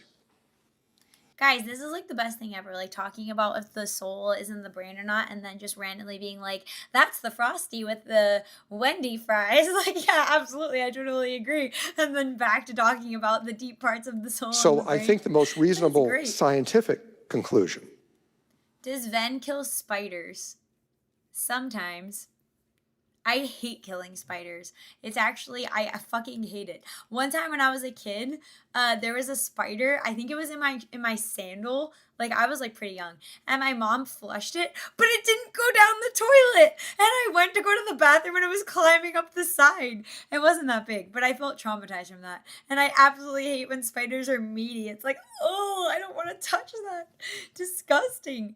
Ven afraid of spiders. Yes, I also watched a show that I probably wasn't supposed to be watching at a young age and traumatized myself on TLC about a woman who a spider crawled into her hair, but she only washed her hair twice a week, and then a whole spider's nest grew in her hair, and it was like a whole like family of spiders. Oh, and then I was really paranoid about a spider crawling into my bed. So great question. Wolf spider Vena. Yeah, that is what Venatrix means too, right? Isn't there a spider that's called Venatrix? Venatrix is huntress in Latin, but I'm pretty sure there's a spider named after that too. Jumping spiders are cute. Jumping spiders are cute. That's a true story. Fokuni says it's better than us going soul in the brain and pee stored in the balls. What the heck? Wolf spiders are great. Oh, that's so funny. Because spiders eat all sorts of other awful things. For real. I mean, that's true. As long as spiders stay in their own lane, I'm okay with that. Look up some jumping spider moments. They are cute and help you get used to them. Okay, fair point. I just don't like the big meaty ones. Or the black widows. Is that the brain is the organ of movement, perception, memory, and emotion. Those definitely. My least favorite animal now is the deer. Why? Deer are so cute, and they're all like boing, boing, boing, Bambi. I like deer. They're adorables. Come from the brain. There's A bunch live across my house and accidentally turned my plants into crap. Oh, well, that's a good reason. no question about that. But there is no organ of intellect and will. Now, the brain in some sense is necessary for normal functioning of the intellect and will. That is, you're not going to be able to think too clearly about calculus if you've just been hit over the head with a baseball bat. And your will can be affected by alcohol, which affects the brain. But that doesn't mean that your intellect and your will come from the brain. Weird. Because there's a ton of scientific evidence that they don't come from the brain. I don't know. I'm going to go out on a limb and try to draw an analogy that I may need to walk back in 2 seconds. So take this as a transparent and genuine type of VTuber moment. But wouldn't it be like if a car is driving, like a traditional car, not a self-driving car, and a person is driving it, but you didn't see the person and you attributed to the car driving as the car being the root of the decision making, wouldn't it be like that for people who think that the brain is like the house of the consciousness versus the car is driving, but the person behind it is actually making the decisions, but you can't see that, but then something goes wrong with the car and you attribute that to the will of the person, but it's not actually the will of the person that like is in the car. It's that the machinery isn't working itself, and so the will of the person interacts with the machinery, and therefore it doesn't mean that the will of the person doesn't exist. It just means that the machinery has like a pivotal role in transmitting that will into reality. Was that not too convoluted? I actually thought it wrapped up and it made sense there. I thought I was going to lose my loop there, but I think I closed it, if that makes sense. Yeah. So the first question we asked is, does the soul exist? And the answer is yes, the soul exists. The soul is what animates a human being. Our soul is everything that makes us alive. So part of the soul is brain activity, moving, sensing, emoting, and remembering. But part of the soul is this abstract capacity that we have. So what really then is the soul? It's like a hybrid. Well, the soul can do a variety of things. It knows, it loves. Jeez, what the heck are you talking about? I'm speculating, okay? I'm speculating, Nick. You know, we know things, we love things, and it animates us. It makes us living human beings. It has no parts. As Sperry and Sargent and Pinto found, if you cut the brain in half, you don't cut the soul in half. It has no location. She thinking out loud here. Meaning deep dive into brain near-death activity. experiences. Hey, you know, some weeks we talk about the complexities of candy, and some weeks we talk about the complexities of the mind. Don't happen in a place, at least in this world, that we can put our finger on. You know, you can't find the tunnel anywhere that people go down.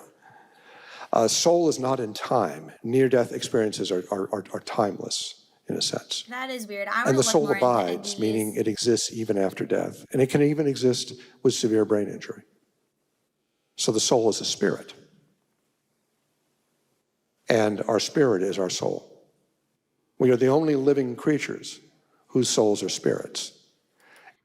Why did Powdur block you? Hello, Fun Tickle. Why did Powdur block you? Also, have you seen Skybrow's new video, Sky Up? I'm going to answer that backwards. Yes, I saw Sky Up, and I liked it very much. So I reacted to that in my last stream.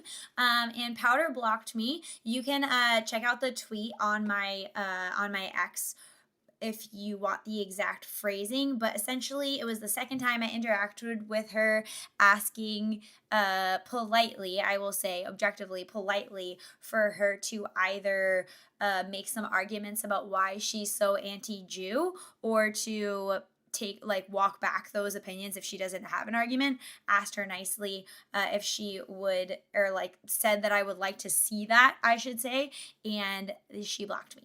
And that was it. That's the whole story. There was no further drama. That was it.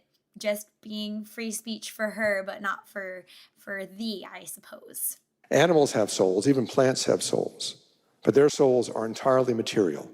Their souls, like an animal's soul, lets the animal remember and move and perceive and do things. Did you know that logos is Greek for yapping? Like that, very, very, very important stuff.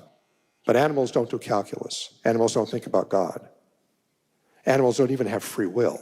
They can have appetites, but they don't think morally about things. So we are the only living creature that has a spiritual soul. And again, while the one can make a very strong theological argument about the truth of this, and even a philosophical argument, you can make an equally strong neuroscientific argument. And since truth is unitary, the arguments, if they're true, all have to line up. And in fact, they do line up. We are a paradigm of all creation, meaning we're... That's also another thing. So the mind being not just the brain, and being a beyond that, being filtered into the brain, also explains why we need to be so responsible, right? Because you can associate really bad things together. You can get into really bad habits if you're not being a higher ordered person, deciding no, I'm not gonna fall into this rabbit hole of more and more degenerate porn, for example, or no, I'm not gonna associate this bad habit. Every time I feel stressed, I don't drink 10 beers, right? That kind of thing. I think it explains why it's our responsibility to use our higher level thinking to respond correctly to impulse. I want to see the Sky Up reaction. It is on my last stream. I think it's in the title, Fun Tickle, if you want to check that out. Mixture of spirit and matter. We have one foot in matter, our body, our movement, sensation, memory, and emotion, and one foot in spirit, intellect and free will. And that's been referred to by theologians as the great chain of being. We are made in God's image in this sense, that God is infinite spirit. He's knowledge, love, and power. And the human soul knows, loves, and acts, and we are created in his image. The spiritual aspect of our soul is God's image. Is the soul immortal? One could at least think that, okay, well, all right, so we have souls, so it's a spirit, but when our body dies, the spirit blinks out, goes away. Well, that would be if the soul originates in the body. The question then is, can a spirit die? What does it mean for a spirit to die? which we can get at by asking, what does it mean to die? What does death really mean? It's a good So question. if you think of a chair, a tree, and a dog, say, how do those things die? Well, a chair, at least metaphorically, could be said to die. And what happens if a chair dies is that it's reduced to wood chips, just a pile of dust. You say, well, there's I'm afraid I disagree with this gentleman. I fall into the camp of the soul and the body are one unto death. This guy opens up the path of trans nonsense and the abusive body in exchange for the soul. If I'm understanding what you're saying, are you saying because it could open up the idea that like your soul is a certain gender that your body isn't? Because my take on that would be like an abuse on the trans view of like on them, that they would be taking of that, because I think if your soul doesn't originate in your brain, it doesn't mean that your soul isn't imprinted upon by your experience. And if you're like in a Christian worldview, if you are born as a soul into a female or male body, like that is part of your soul's imprinting and your soul's eternity, so to speak. And so that is not to discount like your engendered human form, and that it would be like wrong for them to interpret it that way, I think is what I would say in response to that. no longer any chair, it's just a pile of dust. The matter in the chair never goes away, but it's just dust now instead of a chair. The tree is the same thing. When the tree dies, it rots and just goes back into soil. The dog is the same thing. So life is an integration of matter to make a living thing, and death is a disintegration of matter. When we die, our bodies don't go away, they disintegrate. But every atom inside our body will end up somewhere else.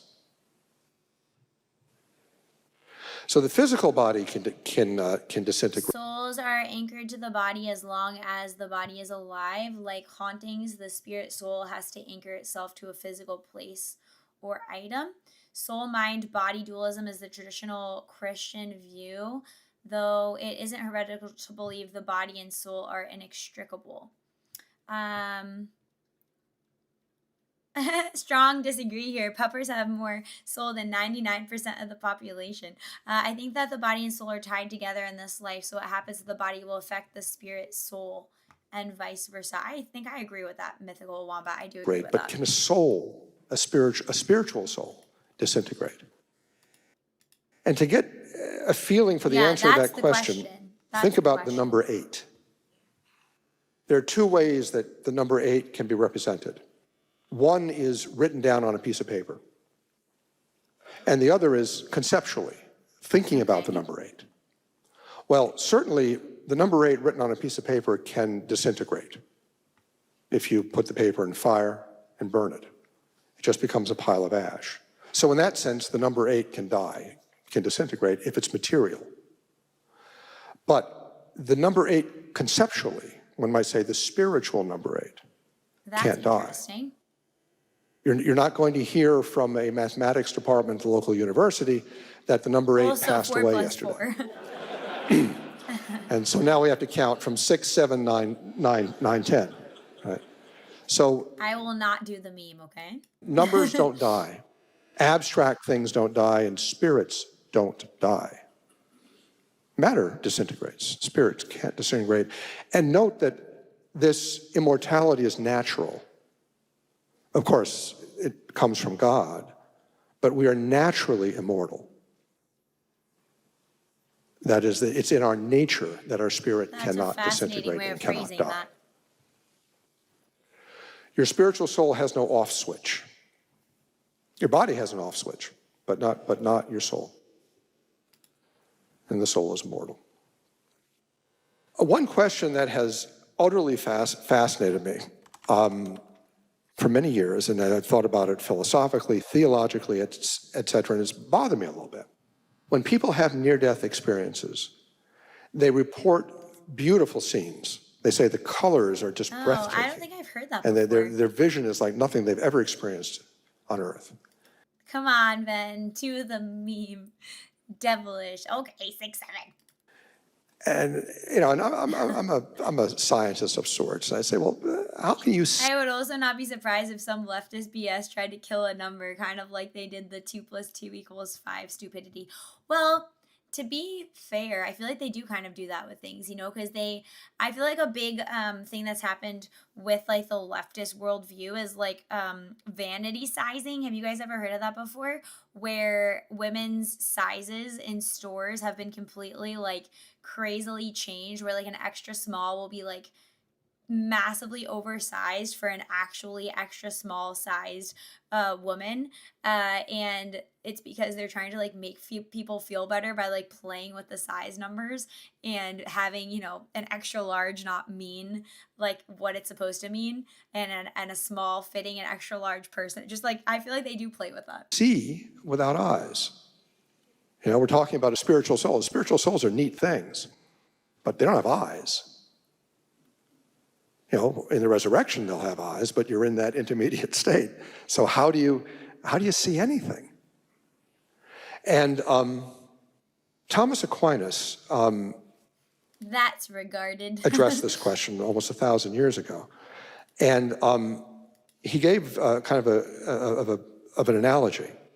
He said, 8 women's shorts, all size 10, none match in size. Wait, that's so true. That's super true. I even feel like shoes are like that. Sometimes, like, based on the brand, you'll get a bunch of different women's shoes and none of the sizes match. But definitely about the shorts. That's super true. Short sizes or just pant sizes in general are super inconsistent. imagine that life on earth is like being inside a church with stained glass windows at night. And the church is lit from indoors with candles. So it's kind of dim in there. You can see things. You can see the windows at night, but it's dark outside. And you just see this dim inside of the church. And imagine you're getting towards daylight, but it's still dark.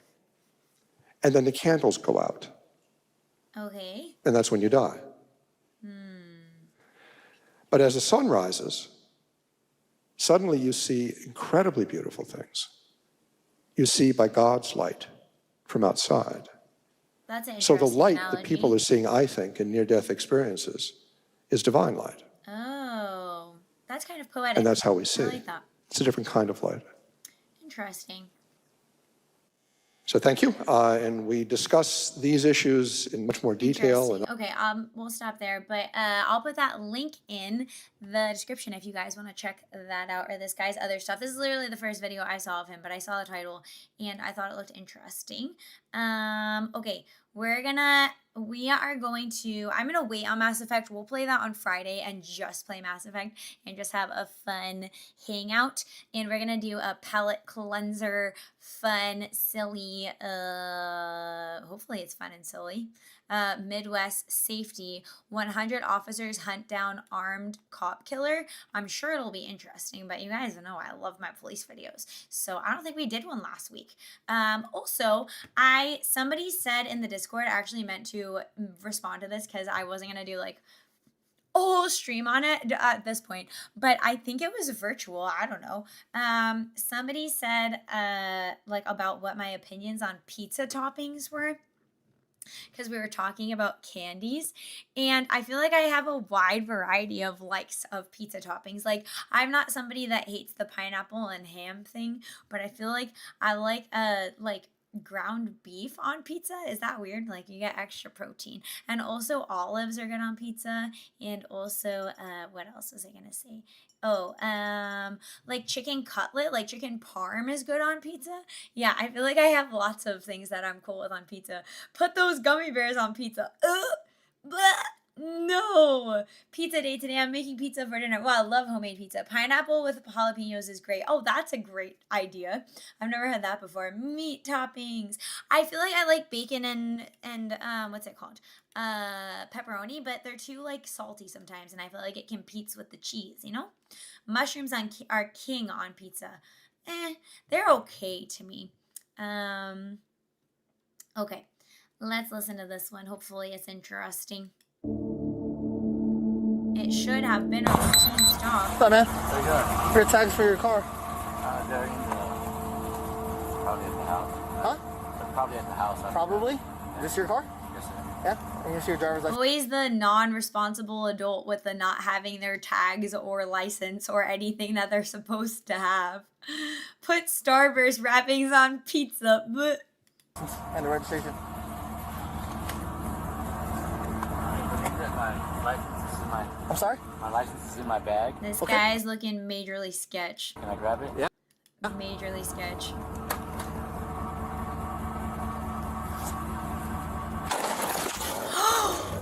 Are you serious? What the fuck? Did he really just do that? He just whipped out a gun? Oh my god. That's crazy. And he's smiling. What the fuck? How to get yeeted. Holy shit. It was said to be a cop killer, right? Yeah, I just didn't expect it to happen like right away. They did say they were shot. Unknown about a GSW at this point. Right here. The helmet is on. They're not responding at all, and they appear to have a pulse. Oh my good god. Thank you for the follow. Thank you.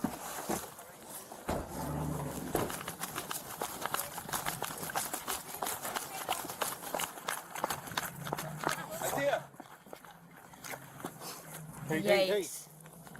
Isaiah! Did he get like shot in the face? Can you hear me? Then who was body cam? I thought the body cam was the guy that got shot.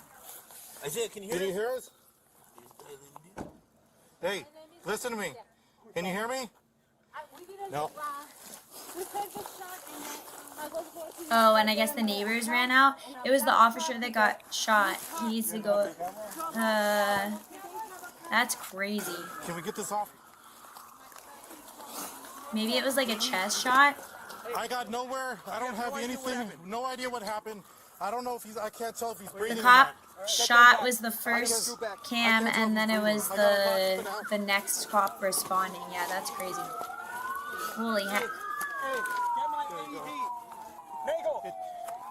AED now.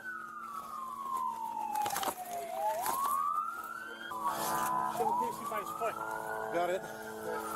That guy was like literally evilly laughing too when he did it. Give me somebody to hold his head. Yes. He looks to the What was the point of that? Did he think he could get away with it? Well, clearly he wasn't using his higher mind to make decisions. Officer's body cams abruptly cut as 32-year-old Deputy Isaiah Cordero would later Oh, be that's pronounced dead, sad. sparking a massive manhunt for I his was killer. hoping he'd be Investigators okay. That's cross-referenced crazy. Officer Cordero's body cam footage with flock cameras in the area and Poor officer, he fucked up, but he didn't deserve it. And then people are always so like, why are they so trigger happy? Like, would you not be trigger happy if that could just happen to you? What the fuck? I think cops should be allowed to order you out of your car with your hands up for every single stop as standard nationwide. I agree with that. It's just really not that big of a deal. People be crazy. positively identified the murderer as 44-year-old William McKay, who had ties to an outlaw biker gang based out of Southern California, Oh, as that's well a as a thing. violent The criminal biker history. gangs. CHP, he stabbed their dog about a year ago.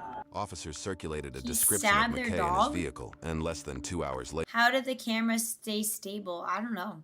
I thought it like maybe cut off right before the shot hit Nick, is what I was thinking. an off-duty officer spotted him traveling south on the 15. Now's the time. We We're have gonna the pin coming him. up. We gotta pin him. Chris, are the spikes coming from the shoulder or center divider? Shoulder, we can't get to the center. It's just the car pulling. I'm gonna move up and cut this All dude right, off. these are approximately 55, still no traffic, number... I feel like being the air unit would be fun. All units be advised, there is going to be heavy traffic approaching you. Bearcat coming up behind you guys. Traffic approximately... Censoring for YouTube and FOIA, not wanting to give specific parts, yeah. Cops should be more tough on these perps, less talk, more action. Big agree. Half a mile, still eastbound, number 3 lane, speed of approximately 55. Heavy day today, Venna. Yeah, some days be like that, but we're still enjoying our times together, okay? Analyzing the world, looking at the fun arts. But yeah, life be heavy. Keep an eye out for spikes. I don't see anybody. I don't see any. I think he said Golden West. We're up. That's past traffic. That's going to be approaching heavy traffic, speed of 100 officers? How many cop cars were there? that Bearcat up front. Stop 6 at closing destination. Older, watch your right or left. Dude, that's crazy. You see steps. There's like a million cop cars. Let him die, he's coming up to him. What did he say? He's coming up to the spikes. Okay, the vehicle just went over the spikes. Spikes are clear, vehicle still. Number one lane, speeds are approximately 25. McGuire, get behind. I'm going to strongly disagree. Look at what's going on with the brick and minifig situation. I'm not familiar with that. And that police department, it's a perfect example of why I don't trust them. I'm not familiar with the situation that you're talking about, but I will just say generally, like, cops can obviously abuse power. Everybody can. I'm just saying, I think that, you know, that ought to be cracked down on when it happens. But overall, like, there is this crazy pushback against the police being, and like why they're trigger happy or why they're on edge all the time. And I do think if we got like the overall issues of our society, the immigration, the crime, all of that under control, then I don't think that there would be as much reason for them to be so on edge all the time. But I'm just saying, I think it's understandable. The reaction starts at 1:31:07 if you want to rip it and ship it to YouTube. Also, the sync was a reference to Elon bringing back the sync into Twitter. Oh, I didn't get that reference. Thank you. 1:31:07. I appreciate it, Fun Tickle. Thank you. Shane, guys behind us, make room for the Bearcat. The vehicle has The Bearcat, bring it out. The vehicle is approximately going 40 miles an hour in number one lane. McGuire, fall back to number 2. K-9 44, the front 2 are deflated. Successful spikes. Can you guys in the slow lane move left? Bearcat's trying to get through. One lane's gonna have a lot of traffic. The vehicle is number one lane approaching speed of approximately 50 miles an hour. You guys, you are approaching heavy traffic. This is like a video game. Do you see a Bearcat? I do not see a Bearcat. Oh, here he comes. I think he's going to come up on the right. So he's got a lane? Yeah, we got a lane. Yeah, he's got a lane. It's in the carpool lane. Approaching coming up on heavy traffic, just merge with number 2. Sweet Shotgun. Bricks and Minifigs stole a 200,000 Lego collection. The police have targeted, harassed, and arrested and tried to get felony charges on the people exposing it. Well, that's insane. And I would definitely condemn that as corruption. I mean, there were police involved with the rape gangs in the UK where they're not. And like that definitely should be obviously shut down and extremely condemned and prosecuted. So I definitely wouldn't say like at all cost. I'm just saying we have a culture that I think is developed out of the leftism of being very anti-cop, to the point where it's wrong. He's coming up. Okay, on the right, you're right on the right. Vehicle just merged from the number 2, number 3. Looks like it's going to be getting off at Riverdale. Possibly exiting at Riverdale. Hey, Bearcat's trying to get in front here. That's it. Shane, let that Bearcat in front of you. McGuire, move.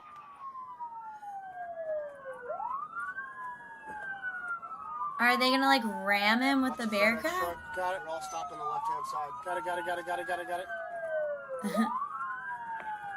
right on it.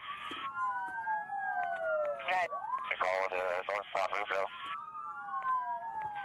The bridge number. Yeah, I would definitely want the helicopter role in this chase. It's heavy traffic and back on the 60 westbound. There's too much congestion here, fellas, but when it's safe to do so, we're going to pit him with the Bearcat. Real heavy traffic. He's going to be airing on the heavy traffic. I literally want them to just like go 100 miles an hour and ram him. I know that's not necessarily safe, but it just makes me desire that, you know? Okay, so along the shoulder, continuing 60, about 35 miles per hour, heavy traffic. Bearcat 3, are you close?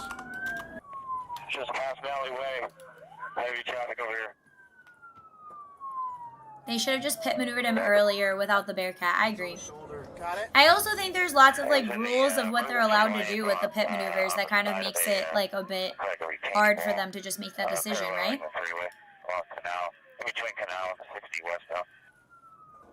He's circling this area. This is where it happened. Crossing over Pacific, approaching Valley. Or if he's got friendlies here. Because of the previous shooting about the Bearcat. That's fair. That's true, because he's not just running, he's armed and willing to kill. Heavy traffic. Gonna be going over Pacific here. Clearly has no issue with shooting law enforcement. I'm gonna skip ahead a little bit on this. Before we try that pit, we may be going too fast now. I kind of like the ones that are a little bit more dramatic on the way, like when they hit them 6 different times and it doesn't work. We're doing another pit, and he's gonna spin over here, Brian. So I got you. Okay. You can go right into us. I got you. You just watch. True, but he being in a congested area caused a lot of problems. Yeah, that's true. They had a better area to take him out earlier. Agreed. I got you. We're gonna have a little warning. I got good brakes. I got good brakes. Pursuit package behind the initial. Just knock him off the overpass. 1022. All patrol unit, black and whites, 1022. Northbound traffic. Oh, hold on. Did they get him? I saw him hit the wall in a second. Secondary pursuit package, get ready to bail over that wall if he runs. Get him. Dude, he's fighting. Northbound traffic. I swear this guy's gonna keep fucking driving. Oh my god, these people are so persistent. Just pit over, truck is still going southbound very slow. Speeds through the center divider, moving all the way over to the right hand side. About 15 miles per hour.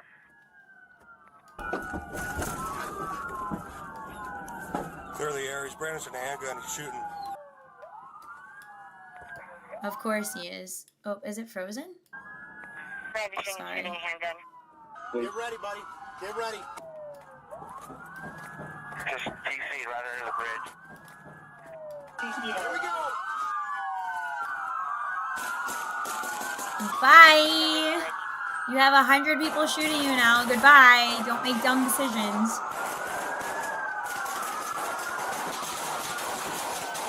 Imagine you're gonna fight out.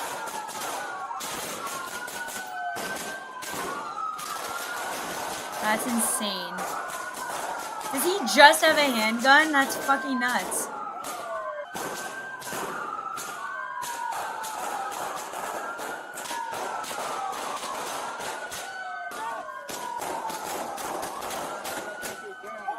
Suspect is down. Cease fire. Hold your fire.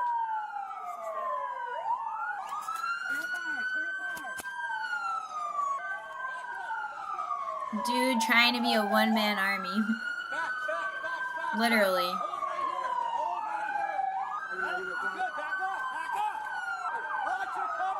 Getting Swiss cheesed. I mean, he's got to be done after this. How many times was the guy shot? Like 5,000.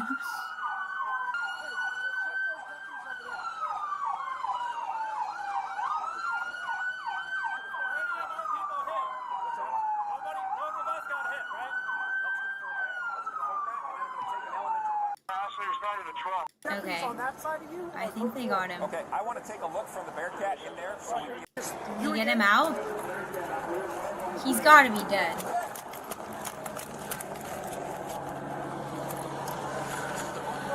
It's like they sent the whole state of California police McKay force was found against deceased. him. According to the Yeah, autopsy 12 report, he had a gunshot total wounds. of 12 gunshot wounds, including 6 shots to his head, another which penetrated his lungs, and a fatal shot to the neck which severed his spinal cord. Yikes. A total of 79 rounds and shells were fired by officers. A search of his vehicle yielded a plastic bag containing a white powdery substance, the firearm he used to murder Deputy Cordero, numerous credit cards he fraudulently So he used just at had various one gun? locations, and his membership card to a violent white supremacist outlaw biker gang. What is that? Which gang was that?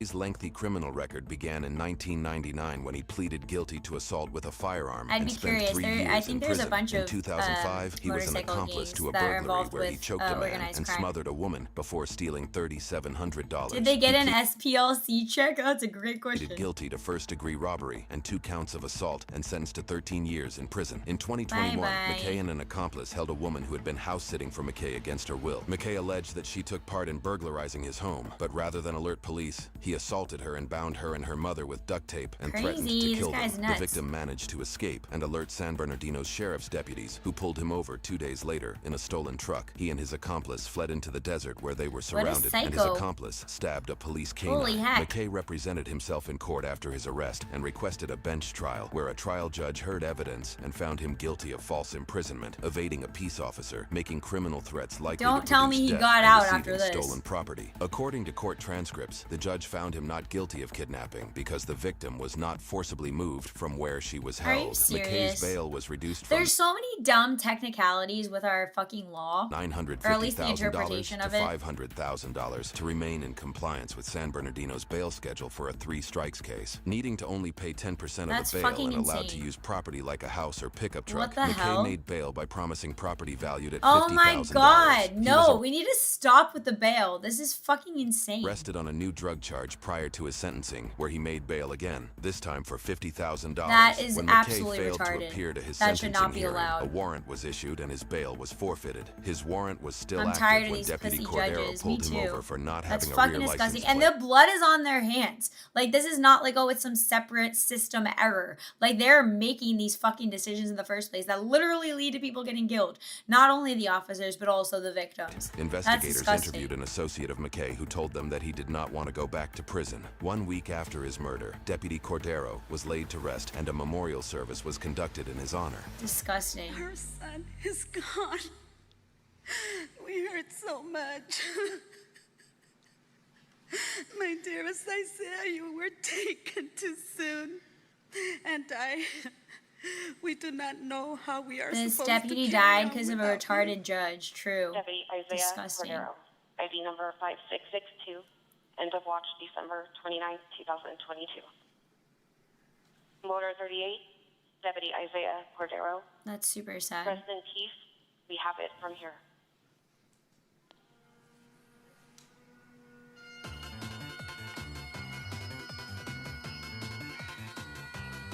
That's super sad.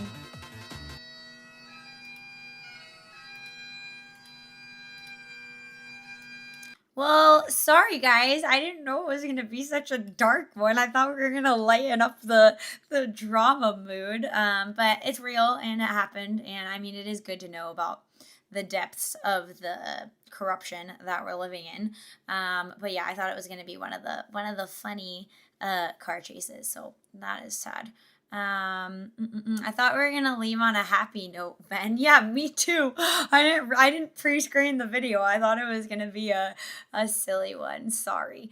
Always the guys with the long rap sheet. You keep digging a bigger hole, woman. Sorry, it was supposed to be a feel-good outro. Yeah. Should have been rotting in prison long before then. That had a massive effect on me. Such an insane world. Completely agree. Every single time one of these things happen, it's like Perp had a zillion red flags for reals. True story. Okay, hang on. We're gonna leave on a positive note. Hang on a second. I'm gonna switch something really fast. Let's do this. I'll see if I can find something. Okay, this is, I think you guys are gonna like this. I'll show you. Somebody said this earlier in chat, and I feel like we need a happiness note to leave on. Okay, we're gonna watch the wolf spider with the jumping spider with the drop of water on its head. That's how we're gonna move on from that. Okay, let's see. I've actually never seen this video before, and I think it's I don't know, Asian subtitles? I don't know.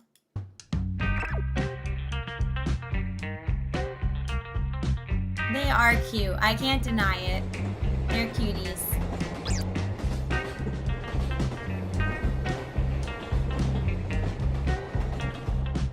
What the heck? Why is that so dramatic? The syringe.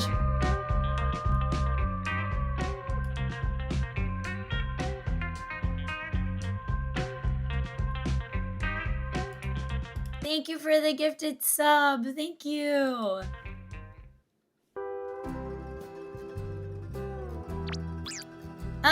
He doesn't want it boinking on his head.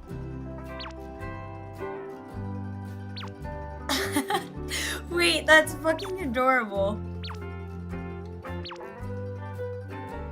He's like, stop touching me, bro. I'm just trying to live my Spidey life. Wolf spider based cuteness. Right when you think spider's gonna be cute. I'd be okay with a spider like that being in my house, in the corner, not getting anywhere near me. He's like, why are you doing this to me?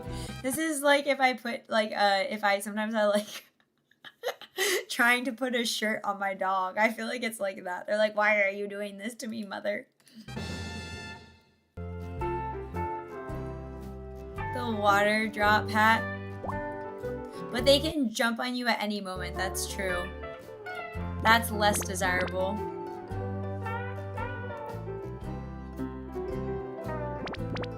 Aw, it doesn't know how to get it off. It said I don't want this dumb hat on. What the heck? Why does human do this to me? Oh, is he drinking it? He drank it. He realized he has one of those things that runners have where they have like a straw to their backpack. That's so funny. He said, heck that. Fuck your water drop. I would love to jump on me, Dizzy. He said, you messed up my hair, bro. I feel bad that he's getting trolled. He didn't like his beer can helmet. He did not like his beer can helmet. It's true. He said, heck nah. Okay, this is making me like spiders 1% more. Why are the water droplets perfectly round? It kind of looks like a brain. They are very smart. Do they just eat whatever bugs? Or do they have a particular diet? 1% more. Bring the syringe closer and play. I think he's scared of it. Looks like a crystal ball and he's trying to tell your future. It's true. They hunt other spiders. Oh! They hunt less desirable spiders. They have a diet. They eat many insects, best to catch flies.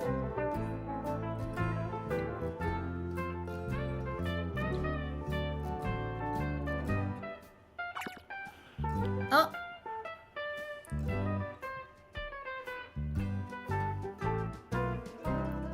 Cute.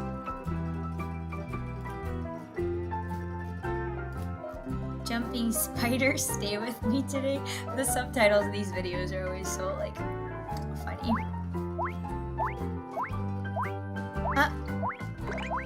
He's doing push-ups.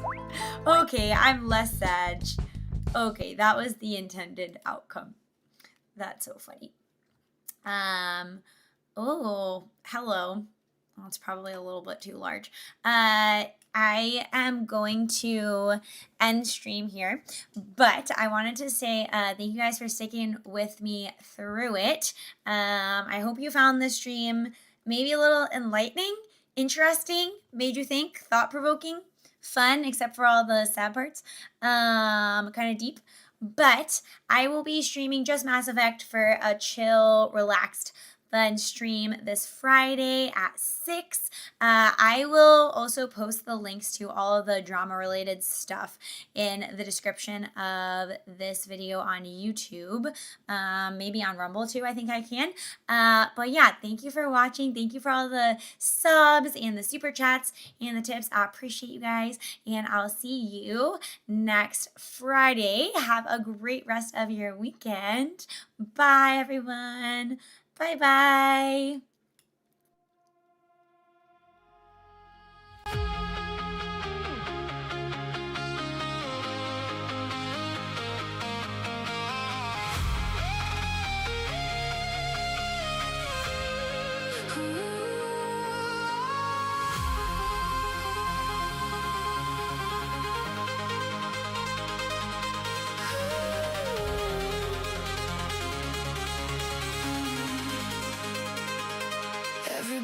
feels heavy when the truth is treated like a crime. Living honest in a world that forces you to toe the line. They twist the words, they sell the fear. They keep the masses blind.